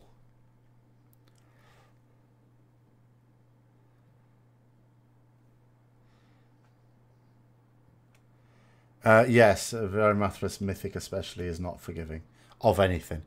Because the problem is, like, I lag, and I know where I need to go, sort of, even though it's a very different place to what I was used to for like 6 months. So it's still in the back of my head, it's not the right place. But, well, Ret is good for the ads. But again, even then, when you're lagging, you're not, you know, I can usually get the judgment off, delayed. But if it's already got down below 50% health, it's not doing as much. And then the Divine Storm that follows it may not actually go through it. But, yeah, because so what happens is I'll move to the mark, and then if I overrun it very slightly, if I wasn't lagging, I'd just go, oh, and I'd correct it before it went off. But I've no time to correct it before I'm alone in the dark, you know. Now, again, if I wasn't lagging, I would, rather than go too far, not go far enough and then adjust to the right place, like I say. But because I'm lagging, I've gone further than I intended to without really knowing. Am I pushing my scribe for BFA? Yes, that is the intention. I have a hunter who's a dual crafter and scribe. they will be my third character to be leveled up. But the second character will be a herber, so I'll be able to provide them with the herbs to level up the inscription like straight away. I think I would bother with them unless it becomes too much of a pain in the arse. I think if you're going to chase rep, bear in mind I'm not going to be human, so I'm going to have to do without the rep bonus. So I need something somewhere. Really. Oh dear, Belgium aren't giving up here. So yeah, I think I want to do that. The other thing as well is because it's a dual crafter too. Part of me has a bit of an inkling of maybe instead of actually leveling my paladin first, I mean I will get it to 120 first, but maybe doing a bit of leveling on my DK, get some ore, use that on the dual crafting to craft the experience gems. Or is that actually going to be losing some of the benefit? I don't know. You're overdue leveling up smarts and profs. Yes, it's round about. I mean, I've sort of set on it be obviously paladin, then Death Knight, Hunter. Granted, I still haven't decided on the mage, on the Tailor Alchemist. It might well be the mage. That may well be what I do. That I'll just use a level boost on, I think. You're long overdue, yeah. So yeah. Can't be bothered with the 1 to 100. Well, I have 2 level boosts, you see. So that's not a big deal for me. I just have to use them wiser than I previously used them. No character that I've ever level boosted has ever survived. I've deleted them all.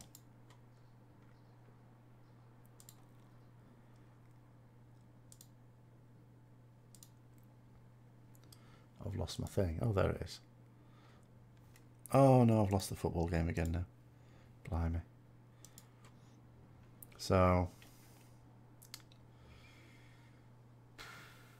I'm hoping to make wiser decisions this time. You might keep your DK up to speed just because you enjoy Frost. Well, for me, it's a minor herb. But in fact, it's the only one I've got at level 110 that's a minor herbalist. The other minor herbalist is a druid, but that's still stuck at 101.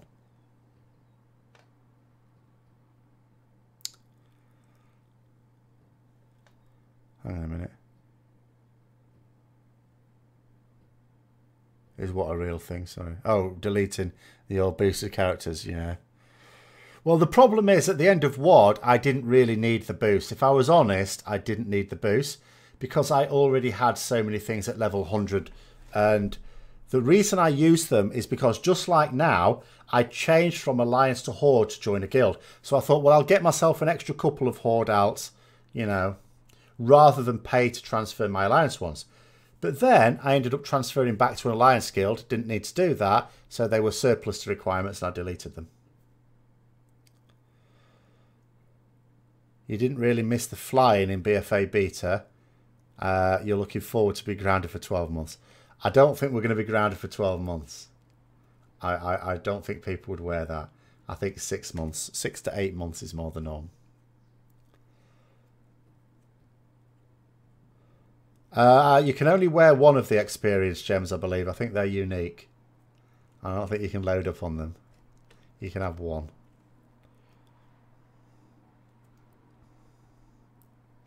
In Legion, you need the Pillars of Creation Zone end quest to unlock content gates on each alt. I think BFA is supposed to be better with accounts-wide unlocks for things like that.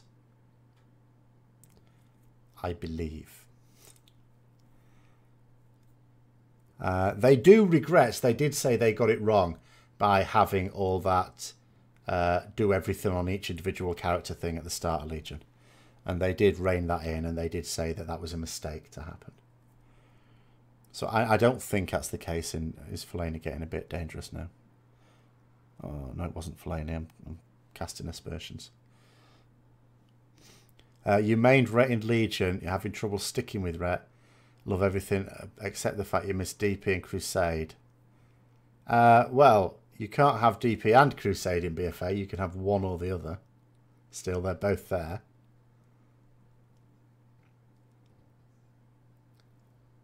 I mean, you just have to try it out and see what you think. If you don't enjoy it, you don't enjoy it. You find something you do enjoy. That's all you can do, really, isn't it? But you can have one of them. Last time flying came out 7.2. Was it 7. Yes, or 7.2.5. I can't remember actually. Was it 7.2? I think it was 7.2.5, wasn't it? I don't remember. You might be right at 7.2. Oh yeah, Broken Shore. Yeah, I think you're right. 7.2. It wasn't that far after launch, really. No, it wasn't. It was about... What was it? I don't remember. I don't think it certainly wasn't a year after launch.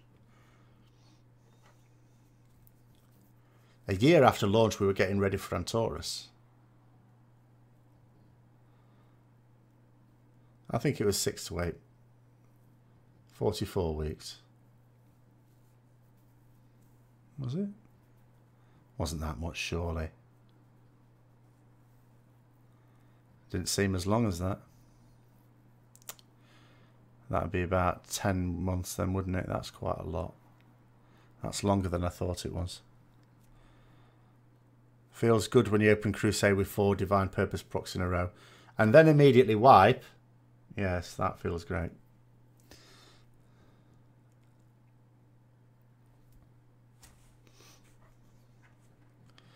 After April you quit. Okay, alright then. It's a lot longer than I thought it was then. I'm going to miss Divine Tempest, I have to say. I am going to miss it.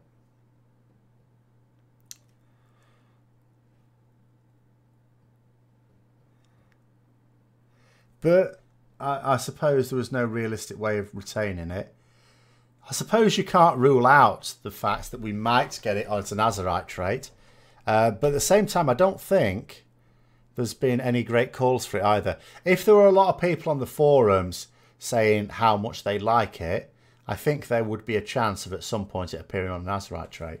But they haven't, so... Yes, it came. I know it came with the Broken Shore because the Pathfinder Part 2 was based on Broken Shore achievements. I just couldn't remember. I thought it came out earlier than it actually did, obviously.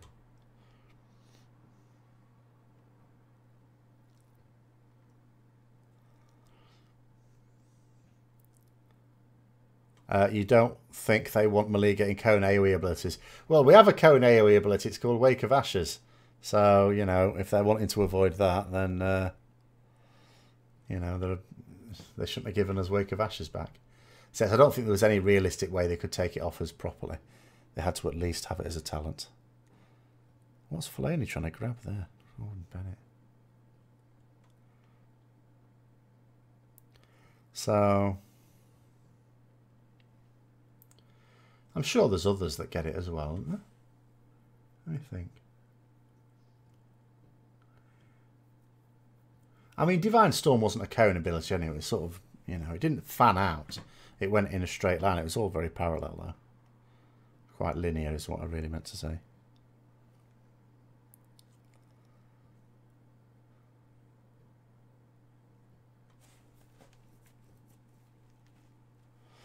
One thing you won't miss are all the extra gear in your bags. Legendary and tier, good riddance. Ah, but now you're going to have a whole... Maybe not as much. But you've still got to store the legendary, and you're going to have a load of Azerite pieces and rings, because, you know, your different stats are going to be more and less useful with different talent combinations and different Azerite trait combinations. So I will still have plenty of gear in my bags. And I suppose I will end up making room for my legendaries in my bag if I stop whining about it. But I'm not happy still. I wanted a tab. Certainly won't need it for swapping in Mythic Plus. Well, you won't need it for swapping in Mythic Plus, but you'll still need it because you'll be saying, right, for this dungeon I would take this set, or for this affix I would take this set, and this other affix or dungeon I would take this other set. So you'll still be carrying around it for different dungeons. You just won't be changing it in the dungeon, but you'll be changing between dungeons and between weeks. you will still want every piece of Azerite gear going, and you will want multiple of the same ones for the particularly, you know, for different things. You may well want multiple ones. And that's me thinking about it. And I play 1 spec. Imagine people who play 3 specs. Rogues can get ready, and warlocks, things like that, they can get ready to have their bags full of Azerite gear. Good luck with that. I'm lucky I don't PvP Azerite. I don't think it's really luck. It is sort of a decision of mine. It's not fun waddling around. No, I can imagine not. I mean, it's not that much fun waddling around in a raid. I can imagine it's far worse in PvP. Yes.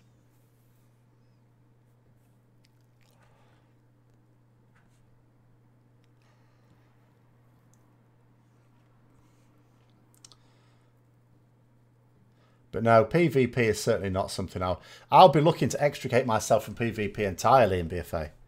I will be hoping that is definitely going to be the case. Because I'll be able to now. I won't have to do anything. Play a Dwarf Paladin. Are you going to change to a Dark Iron Dwarf Paladin? Because then you get to move a bit quicker in dungeons. You get Dungeon Delver racial. I do like the Dark Iron Dwarfs, actually. You know, if I was staying Alliance, I would definitely want a Dark Iron Dwarf something. I was probably going to make it a warrior in the end. Because I don't think realistically I was going to make my main a Dark Iron Dwarf. But I would have been sorely tempted. Yeah, tanks shouldn't be allowed to move unexpectedly. Or even inconsistently.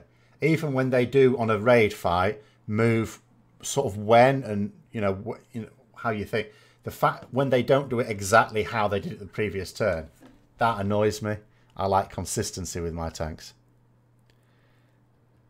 But anyway, there you go. Do I find myself using Word of Glory for off heals in Mythic Plus? I haven't done Mythic Plus in BFA, but I would be very likely to take it. Maybe not on... no. Shit. What's the aggro one? Forgotten. Crap.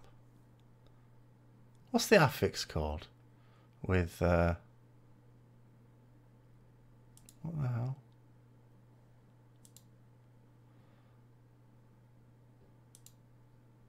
Damn fool.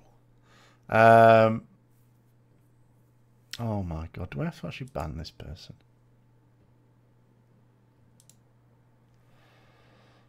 Oh dear.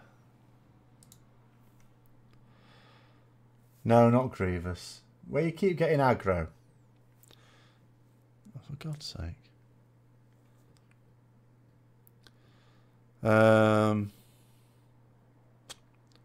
Shit. What's it called? Oh my god, I was just talking about this. Skittish, thank you. Jesus, my head had gone blank. It's the heat. So on Skittish, I might take Eye for an Eye. But other than that, yeah, I would take Word of Glory. How is this person still here? Piss off.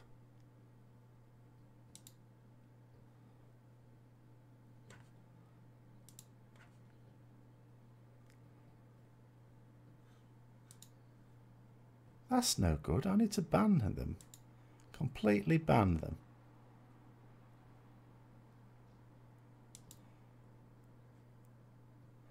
Right, okay. Yes, thank you, George. So, yeah. But Word of Glory, I think, will be useful in raids as well. I think I'm really like... I mean, I'm taking it in raids at the moment. It's just... I think it's just going to be a bit... Although they have nerfed it substantially in BFA. Not compared to Legion. It's still better in Legion. But compared to the way it was in BFA earlier on. Which is a bit of a shame, but there you go.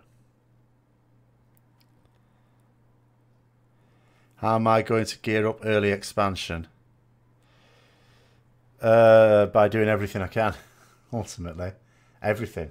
You know, there's no... Especially as I don't have to fit it around work, there is no compromise required. I will be doing world quests, I will be doing dungeons, and you know, trying to get those up as much as possible. I will certainly be doing rep to get, you know, the better gear from that. I will be doing everything I can. Without burning myself out, obviously. The one you question currently is Justicar's Vengeance. Yeah, don't take it ever. Only for solo use, maybe. And even then, I wouldn't recommend it. The way it is in BFA, I would not recommend it for any practical use. But against maybe a very tough elite mob, possibly. But most of the very tough elite mobs kick the shit out of you. They're intended for groups. So if we're going to be talking about realistic scenarios, I wouldn't recommend it. Another mage tower type scenario. No.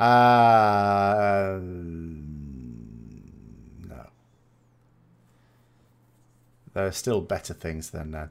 Word of Glory would still be better than as a heal. You were briefly on the PTR. You turned on war mode and people... Yeah, because obviously what's going to happen with war mode, the most efficient way to deal with it is to do it in groups. It's an MMO. Things should be done in groups. So death squads, obvious. Of course you're going to have death squads forming. Which is why, unless you want to do that sort of content, I think people would be mad to use war mode. You could maybe get away with it on the very first day when I'm geared to the teeth and a lot of people are not going to be spending much time in enemy faction zones on the first day. Probably get away with it. After that, war mode is going off for me and it's never coming back on. Maybe in a scenario where your group is 3 DPS and there's something that hits hard. You're looking forward to war mode. Well, there we go. I'm looking forward to war mode as well. Okay. And yes, PvP when I want it, and the when is never. So, oh, is this game getting a bit nasty now? Oh, the ref's flashing cards. Mind you, this is the time when they're likely to do it. They have to be a bit careful though. If they keep picking up, you know, they'll be out of the final. You can see guilds grouping up for World Quest with war mode on. The problem is though, it'll just end up being Alterac Valley, wouldn't it? In theory, what you're supposed to do in Alterac Valley is run to the other end and kill stuff. What actually happens is you run to the other end, you see some enemy faction players, and you have a big scrap in the middle. That's what will happen with trying to do World Quest. I think World Quest with war mode is a disastrous idea because you're just going to end up scrapping, not doing the World Quest. And you can do that without needing to sign up for World Quest. Already done some Death Squad action on beta. Much fun. Well, there we go. Everyone who enjoys that can fill their boots without annoying me. That's fantastic. Crafted belt, legendary Agamar Stride. And the highest relics you can get your hands on, of course, indeed. It's really calm. Well, it's all getting a bit desperate now. France, obviously, well, both of them, and both of them will fancy their chances against the other semi-final. Yeah.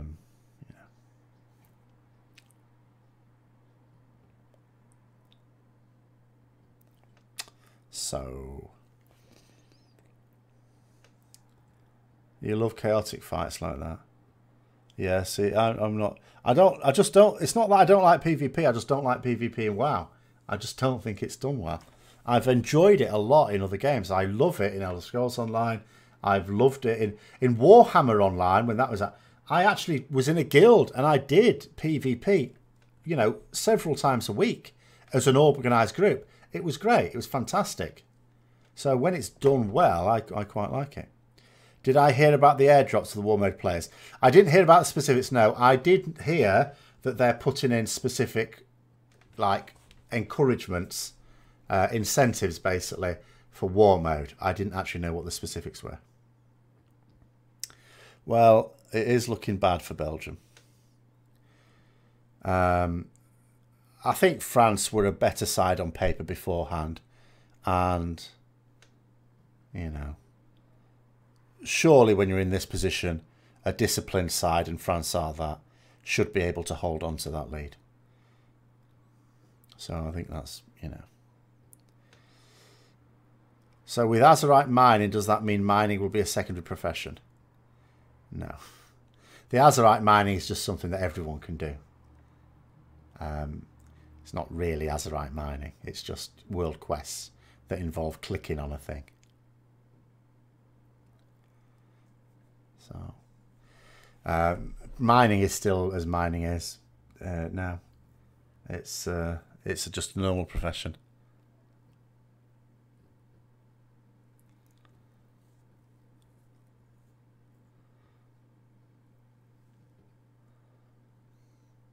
Or is Pogba being a bit petulant? You only watch England versus Germany, and you watch the fans, not the game. Do I have any predictions about what new feature on BFA might see future expansions? Well, any that work.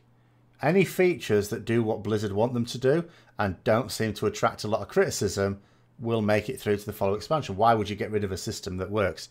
You know, if you look at the systems that didn't make it from Legion to like BFA, it's the ones that people really hated, you know. So the legendary system, people really didn't like that. So that didn't make it through.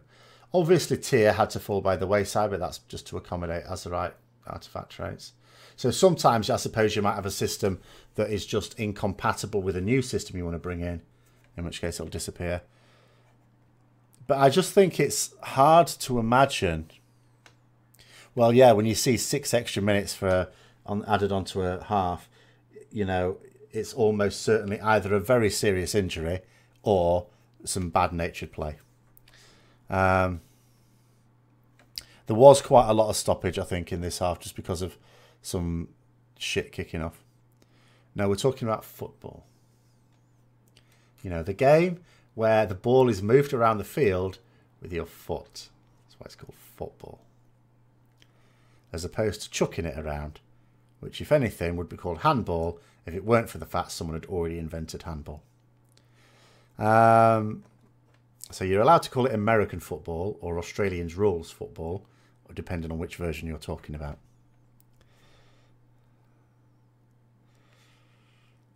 But yes, the World Cup, biggest sporting tournament on earth. American hand egg. Right. Where was I? Is it though? From my point of view, American football is this. You get everyone apart from 2 players to basically pile on top of each other in some sort of homoerotic orgy. One of the 2 players that doesn't do that chucks the ball to another player who's also not doing it, and they stand in a bit at the end. That's American. And then, when that's happened, there's a load of adverts for 5 minutes while they set it up and go again. That's how it seems to work for me. What about padding? Oh yeah, full armour. That doesn't do them any good because it just encourages them to charge head first. They get neck injuries as well.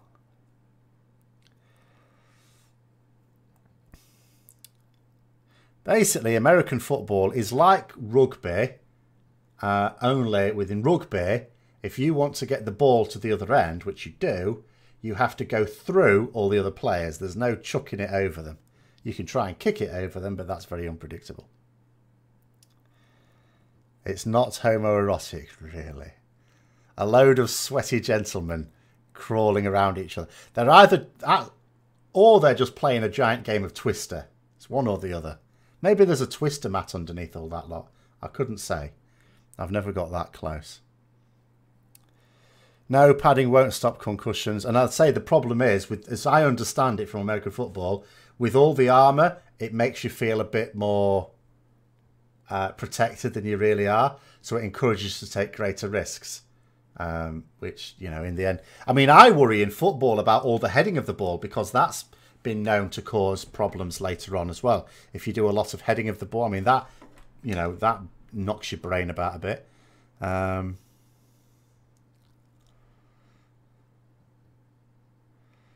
No, football isn't 22-20 men chasing balls around a park. It's 20. You know, 2 of them are just stood between 2 sticks. They don't get that sweaty.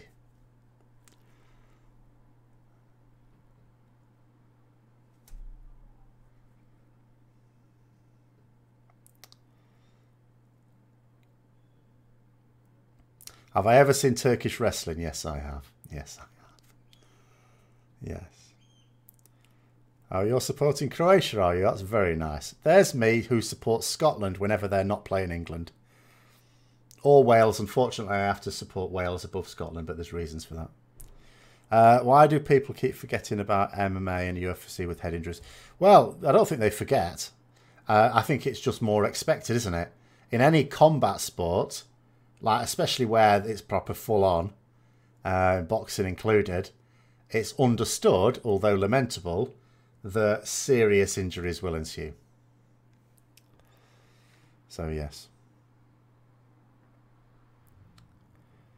But maybe everyone should just play snooker. People very rarely get injured playing snooker. Or if they want a bit of danger, darts, because again, you don't really hear of many darts injuries. If you're doing a sport where you punch other people in the face, head injuries should be expected. Quite exactly. Exactly. It is unfortunate. You know, no one likes to see it when someone like is badly injured or worse still dies. But that is an unfortunate and inevitable. Looks like we're playing France then. Okay, fine. When was the last time we played France? Of course, Sweden beat France to get to the World Cup. You know, we beat Sweden. So we should be all right. They should play WoW. People have died playing WoW. I'm pretty sure snooker has had 0 deaths associated with it.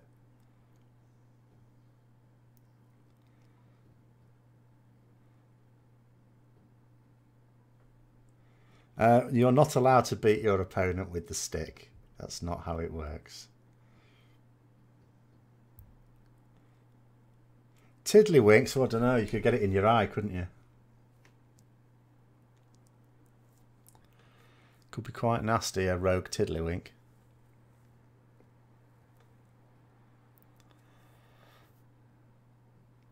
Head injuries and serious injuries are much less common in MMA. What is that? Less common as in just sheer number or per match that takes place? Depends how you define it, doesn't it? Drafts, yes, I don't recall ever hearing of any injuries, serious injuries as a result of drafts. Or, you know, when it comes to it, chess. Although the problem with chess is there's sometimes like oh god, what would you call it? Like inevitable links but not causality, because chess tends to be played by super intelligent people at the top level, and there's a fine line between being super intelligent and mad as a bucket of frogs. And so some of them have ended up with very serious mental health issues, but I don't think it was the chess that did that. Noughts and crosses. We don't have to play noughts and crosses on paper. You could do it on a dry whiteboard. That'd probably be quite safe. There's a danger of inhaling too many of the fumes on the board pen, I suppose. Oh no, poker can be very dangerous. Those loan sharks they don't pull any punches, you know. No. Poker can be the cause of many deaths.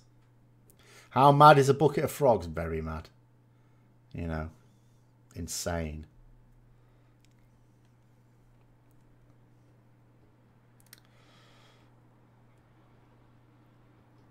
Well, Fraser, Scotland would be exactly the same and were, you know, in the same situation.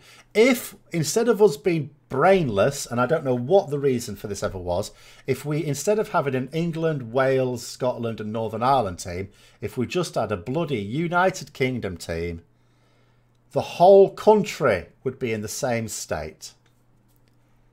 You know, because all parts, all corners, in fact, all parts of Europe, quite frankly, are absolutely mad on football. Just watch France win, yes. Yes, we were discussing the dangers of certain sports. We haven't covered snakes and ladders yet.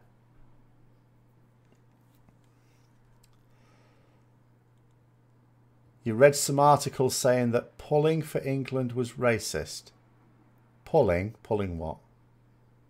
Tug of war? Oh, tug of war could be quite dangerous. Oh, dear. The United Kingdom is our country. All the different bits of it are just regions, and it should have been always like that. Some people in Scotland do. If they ever do, then as I've already said, if it were ever put to a vote, which it never would be, I would bet you, right, if people in the north of England had to choose between going it alone with Scotland and going it alone with the rest of the UK, like with the rest of England, quite frankly, we'd rather go off with Scotland. You know, I reckon we've got people talk about England. It's a load of bollocks, right? There's too much variety. People in the north of England, where I come from, have got far more in common with the people of Scotland than we do with the people of the south of England. Curling, they're quite heavy, those curling stones, aren't they? And you're on ice. You know, you could slip and break your coccyx curling. Pulling is an American term for supporting someone. Oh, is it? Okay. I've never heard of that. There we go. There's my term learnt for the day. I'm going to have to read the comment back now because I've forgotten what you said.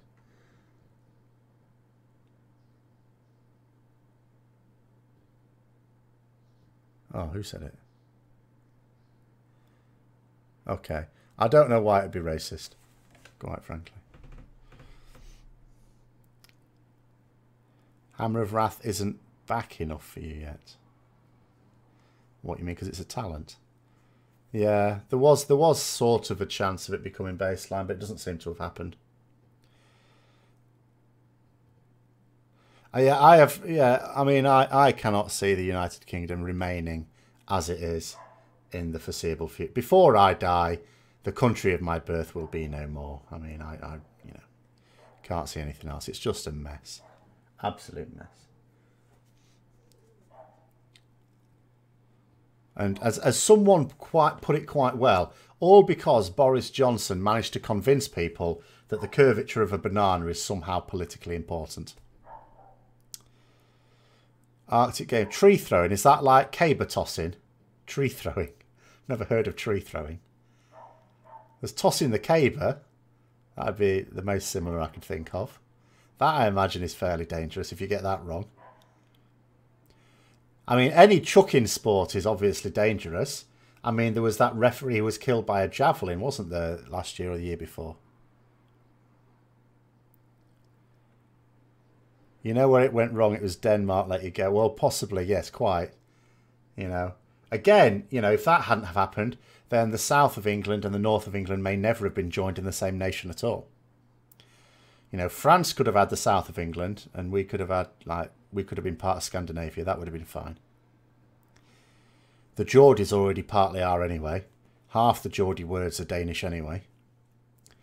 What's my favourite iteration of Ret? I think I've covered that. My personal one would be WOD. Do I mean WOD? I do mean WOD. But it wasn't perfect. Just moved to America. I think America's fairly divided as well. And also, I'd probably find it quite difficult. I mean, you miss things, don't you? Like, I'm not one of these people who thinks the grass is greener on the other side. There would be things in America that I know I would miss. I would miss fish and chips. I know there might be some places that do it, and maybe even some of them are good. But you'd have to move to a specific place, wouldn't you, with a lot of expats. Proper pubs, you know, driving on the proper side of the road, roundabouts, like manual. I mean, automatics are far more common in America, aren't they? In fact, I remember when one of the times, because we went on holiday to Florida a couple of times when I was growing up, and we got this rental car, and the first rental car, which my dad wanted changed, didn't even have a bloody wing mirror on the driver's side. It's like, there's no wing mirror. I don't know whether that's a thing, or whether they just tried to give him a dodgy one. Yeah, politicians, obviously. This is the problem. I mean, Billy Connolly said it best, didn't he? He says, He says the desire to become a politician should automatically exclude you from ever being allowed to stand for office, basically. Oh, Jaffa cakes. Yes, I would miss Jaffa cakes. I don't have those very often, I have to say, because, you know, they're too nice. You end up eating the lot. They're far too nice. But yeah. Well, it depends what food you want. Like the foods that I would like, you wouldn't be able to get. Like beef, for example, in America, it's like beef in France. Like some parts, okay, you'd get good quality beef. But a lot of it, like France is quite bad because they just use their milking cows for beef. They don't have specialised beef cows for beef. America, it depends where. I suppose Texas has probably got the best place for it. But there's other places where it's shit. Finnish hobby horse show jumping. Show jumping is incredibly dangerous. It did for Christopher Reeve, didn't it? You know.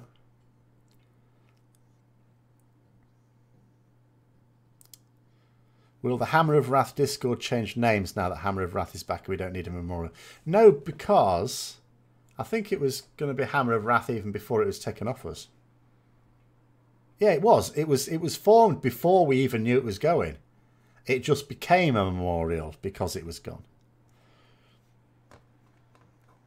Anyone capable of being elected president should never be allowed to do the job. Douglas Adams. Yes. Korean. We don't really have Korean barbecue, if that's what you're referring to there. I'm sure there's somewhere in the UK that does it, but it's not really a thing. For beef, you want Oklahoma or Texas. Wasn't someone saying something bad about Oklahoma earlier? So that pretty much puts it down to Texas. Unfortunately, there are certain issues with Texas as well. It'd be too hot for a start, wouldn't it? You know what I'm like. I'd need to be somewhere north. I'd need to be New York. New York would probably be the place I'd get on the best. My impression of New Yorkers is they don't take any shit.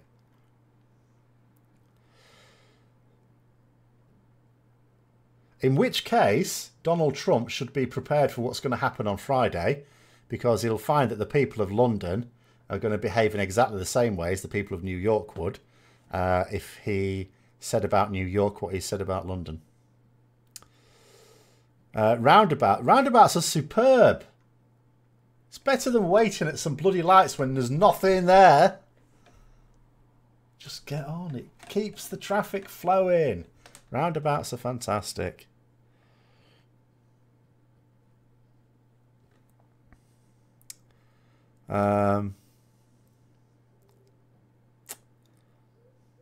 Wisconsin. Well, obviously, yeah, if no one knows how to use roundabouts, I can imagine there's a bit of a problem. I understand introducing roundabouts is probably problematic. But they are a far better system. In BFA's ret burst single target or sustain single target. A bit of both. It depends on the talents you take as well. You can sort of adapt it. The best beef in America comes... Well, obviously, like, Wagyu Kobe beef is considered the best in the world. That'll be the same for any country, won't it? Not that I've ever had it, but I'll take people's word for it. So many accidents occur at roundabouts. Well, the sort of accidents that occur at roundabouts here are the same ones that would occur at a traffic light. Just people running to the back of people who are not even on the roundabout. You don't really get collisions on the roundabout itself, or at least I've never seen one.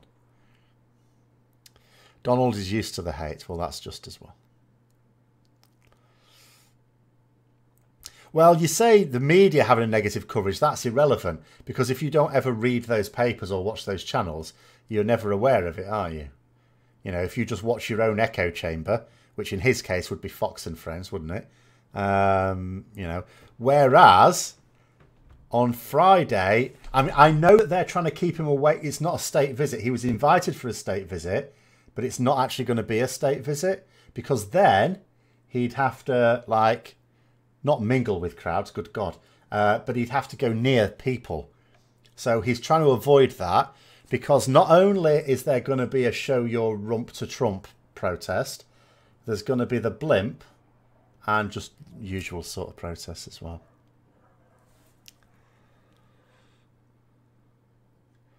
Well, we're going to build a wall. See, when China said that, they built one.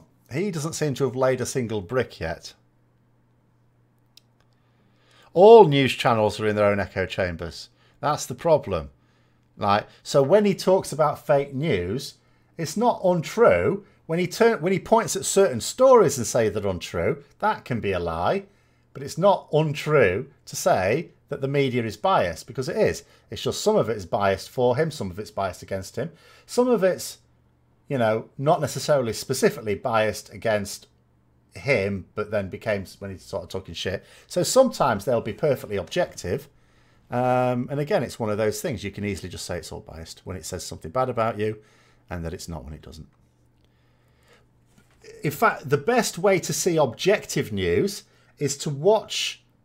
See, like, if I want to see objective news about something going on in the UK, you don't look at British media. You would look at, say, Australian or American media, or Canadian, I suppose.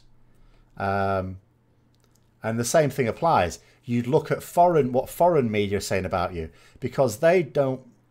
Their media is unlikely to be biased towards the government of another country. Say unlikely, it's not impossible. Oh yeah, you don't want too many exits on a roundabout. Oh, Trump is absolutely being used by Putin. That's fucking plain as the nose on your face, that.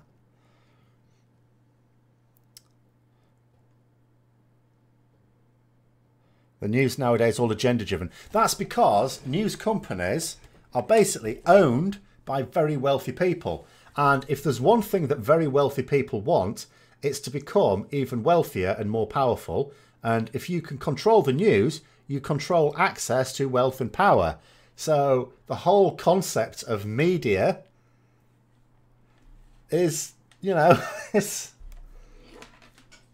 because people own it. Like even our BBC, okay, that's not owned by wealthy people, but it's paid for by the taxpayer. And who controls that tax? The government. So even then, the government, which they're not supposed to, but they do, can lean on the BBC.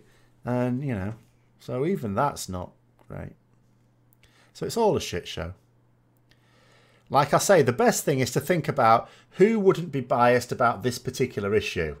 And when it's political, what you want to do is read, if it's about British politics, you want to read, say, Australian papers or something. Australian news agencies. Or American or Canadian. But American ones tend to be very biased about everything. Doesn't mean to say they can't be objective. It's just that it's hard to tell when they are and when they're not. Would I consider myself the best reptilian? Wow, good God, no. Jesus Christ.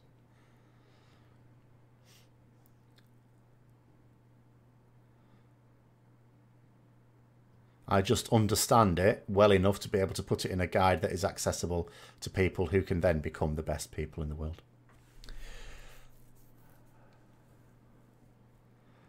Anyway. Sorry, yeah, Alex, yes. We're getting very political here. Well, we've come to the end anyway.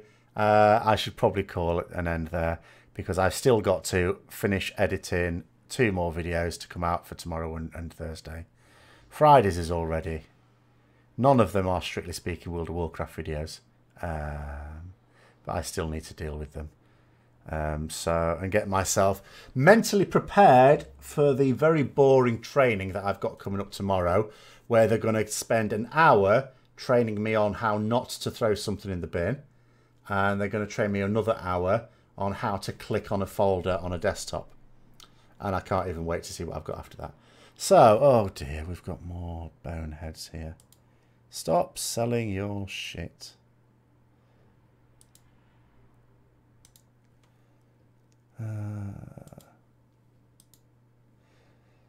Right, so I'm going to call it an end there. Thanks for coming on, everyone.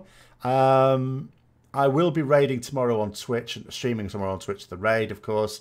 And I will occasionally be keeping one eye on the raid and one eye sort of on England. Doing something with the football. So thanks for coming on, and I will see you later.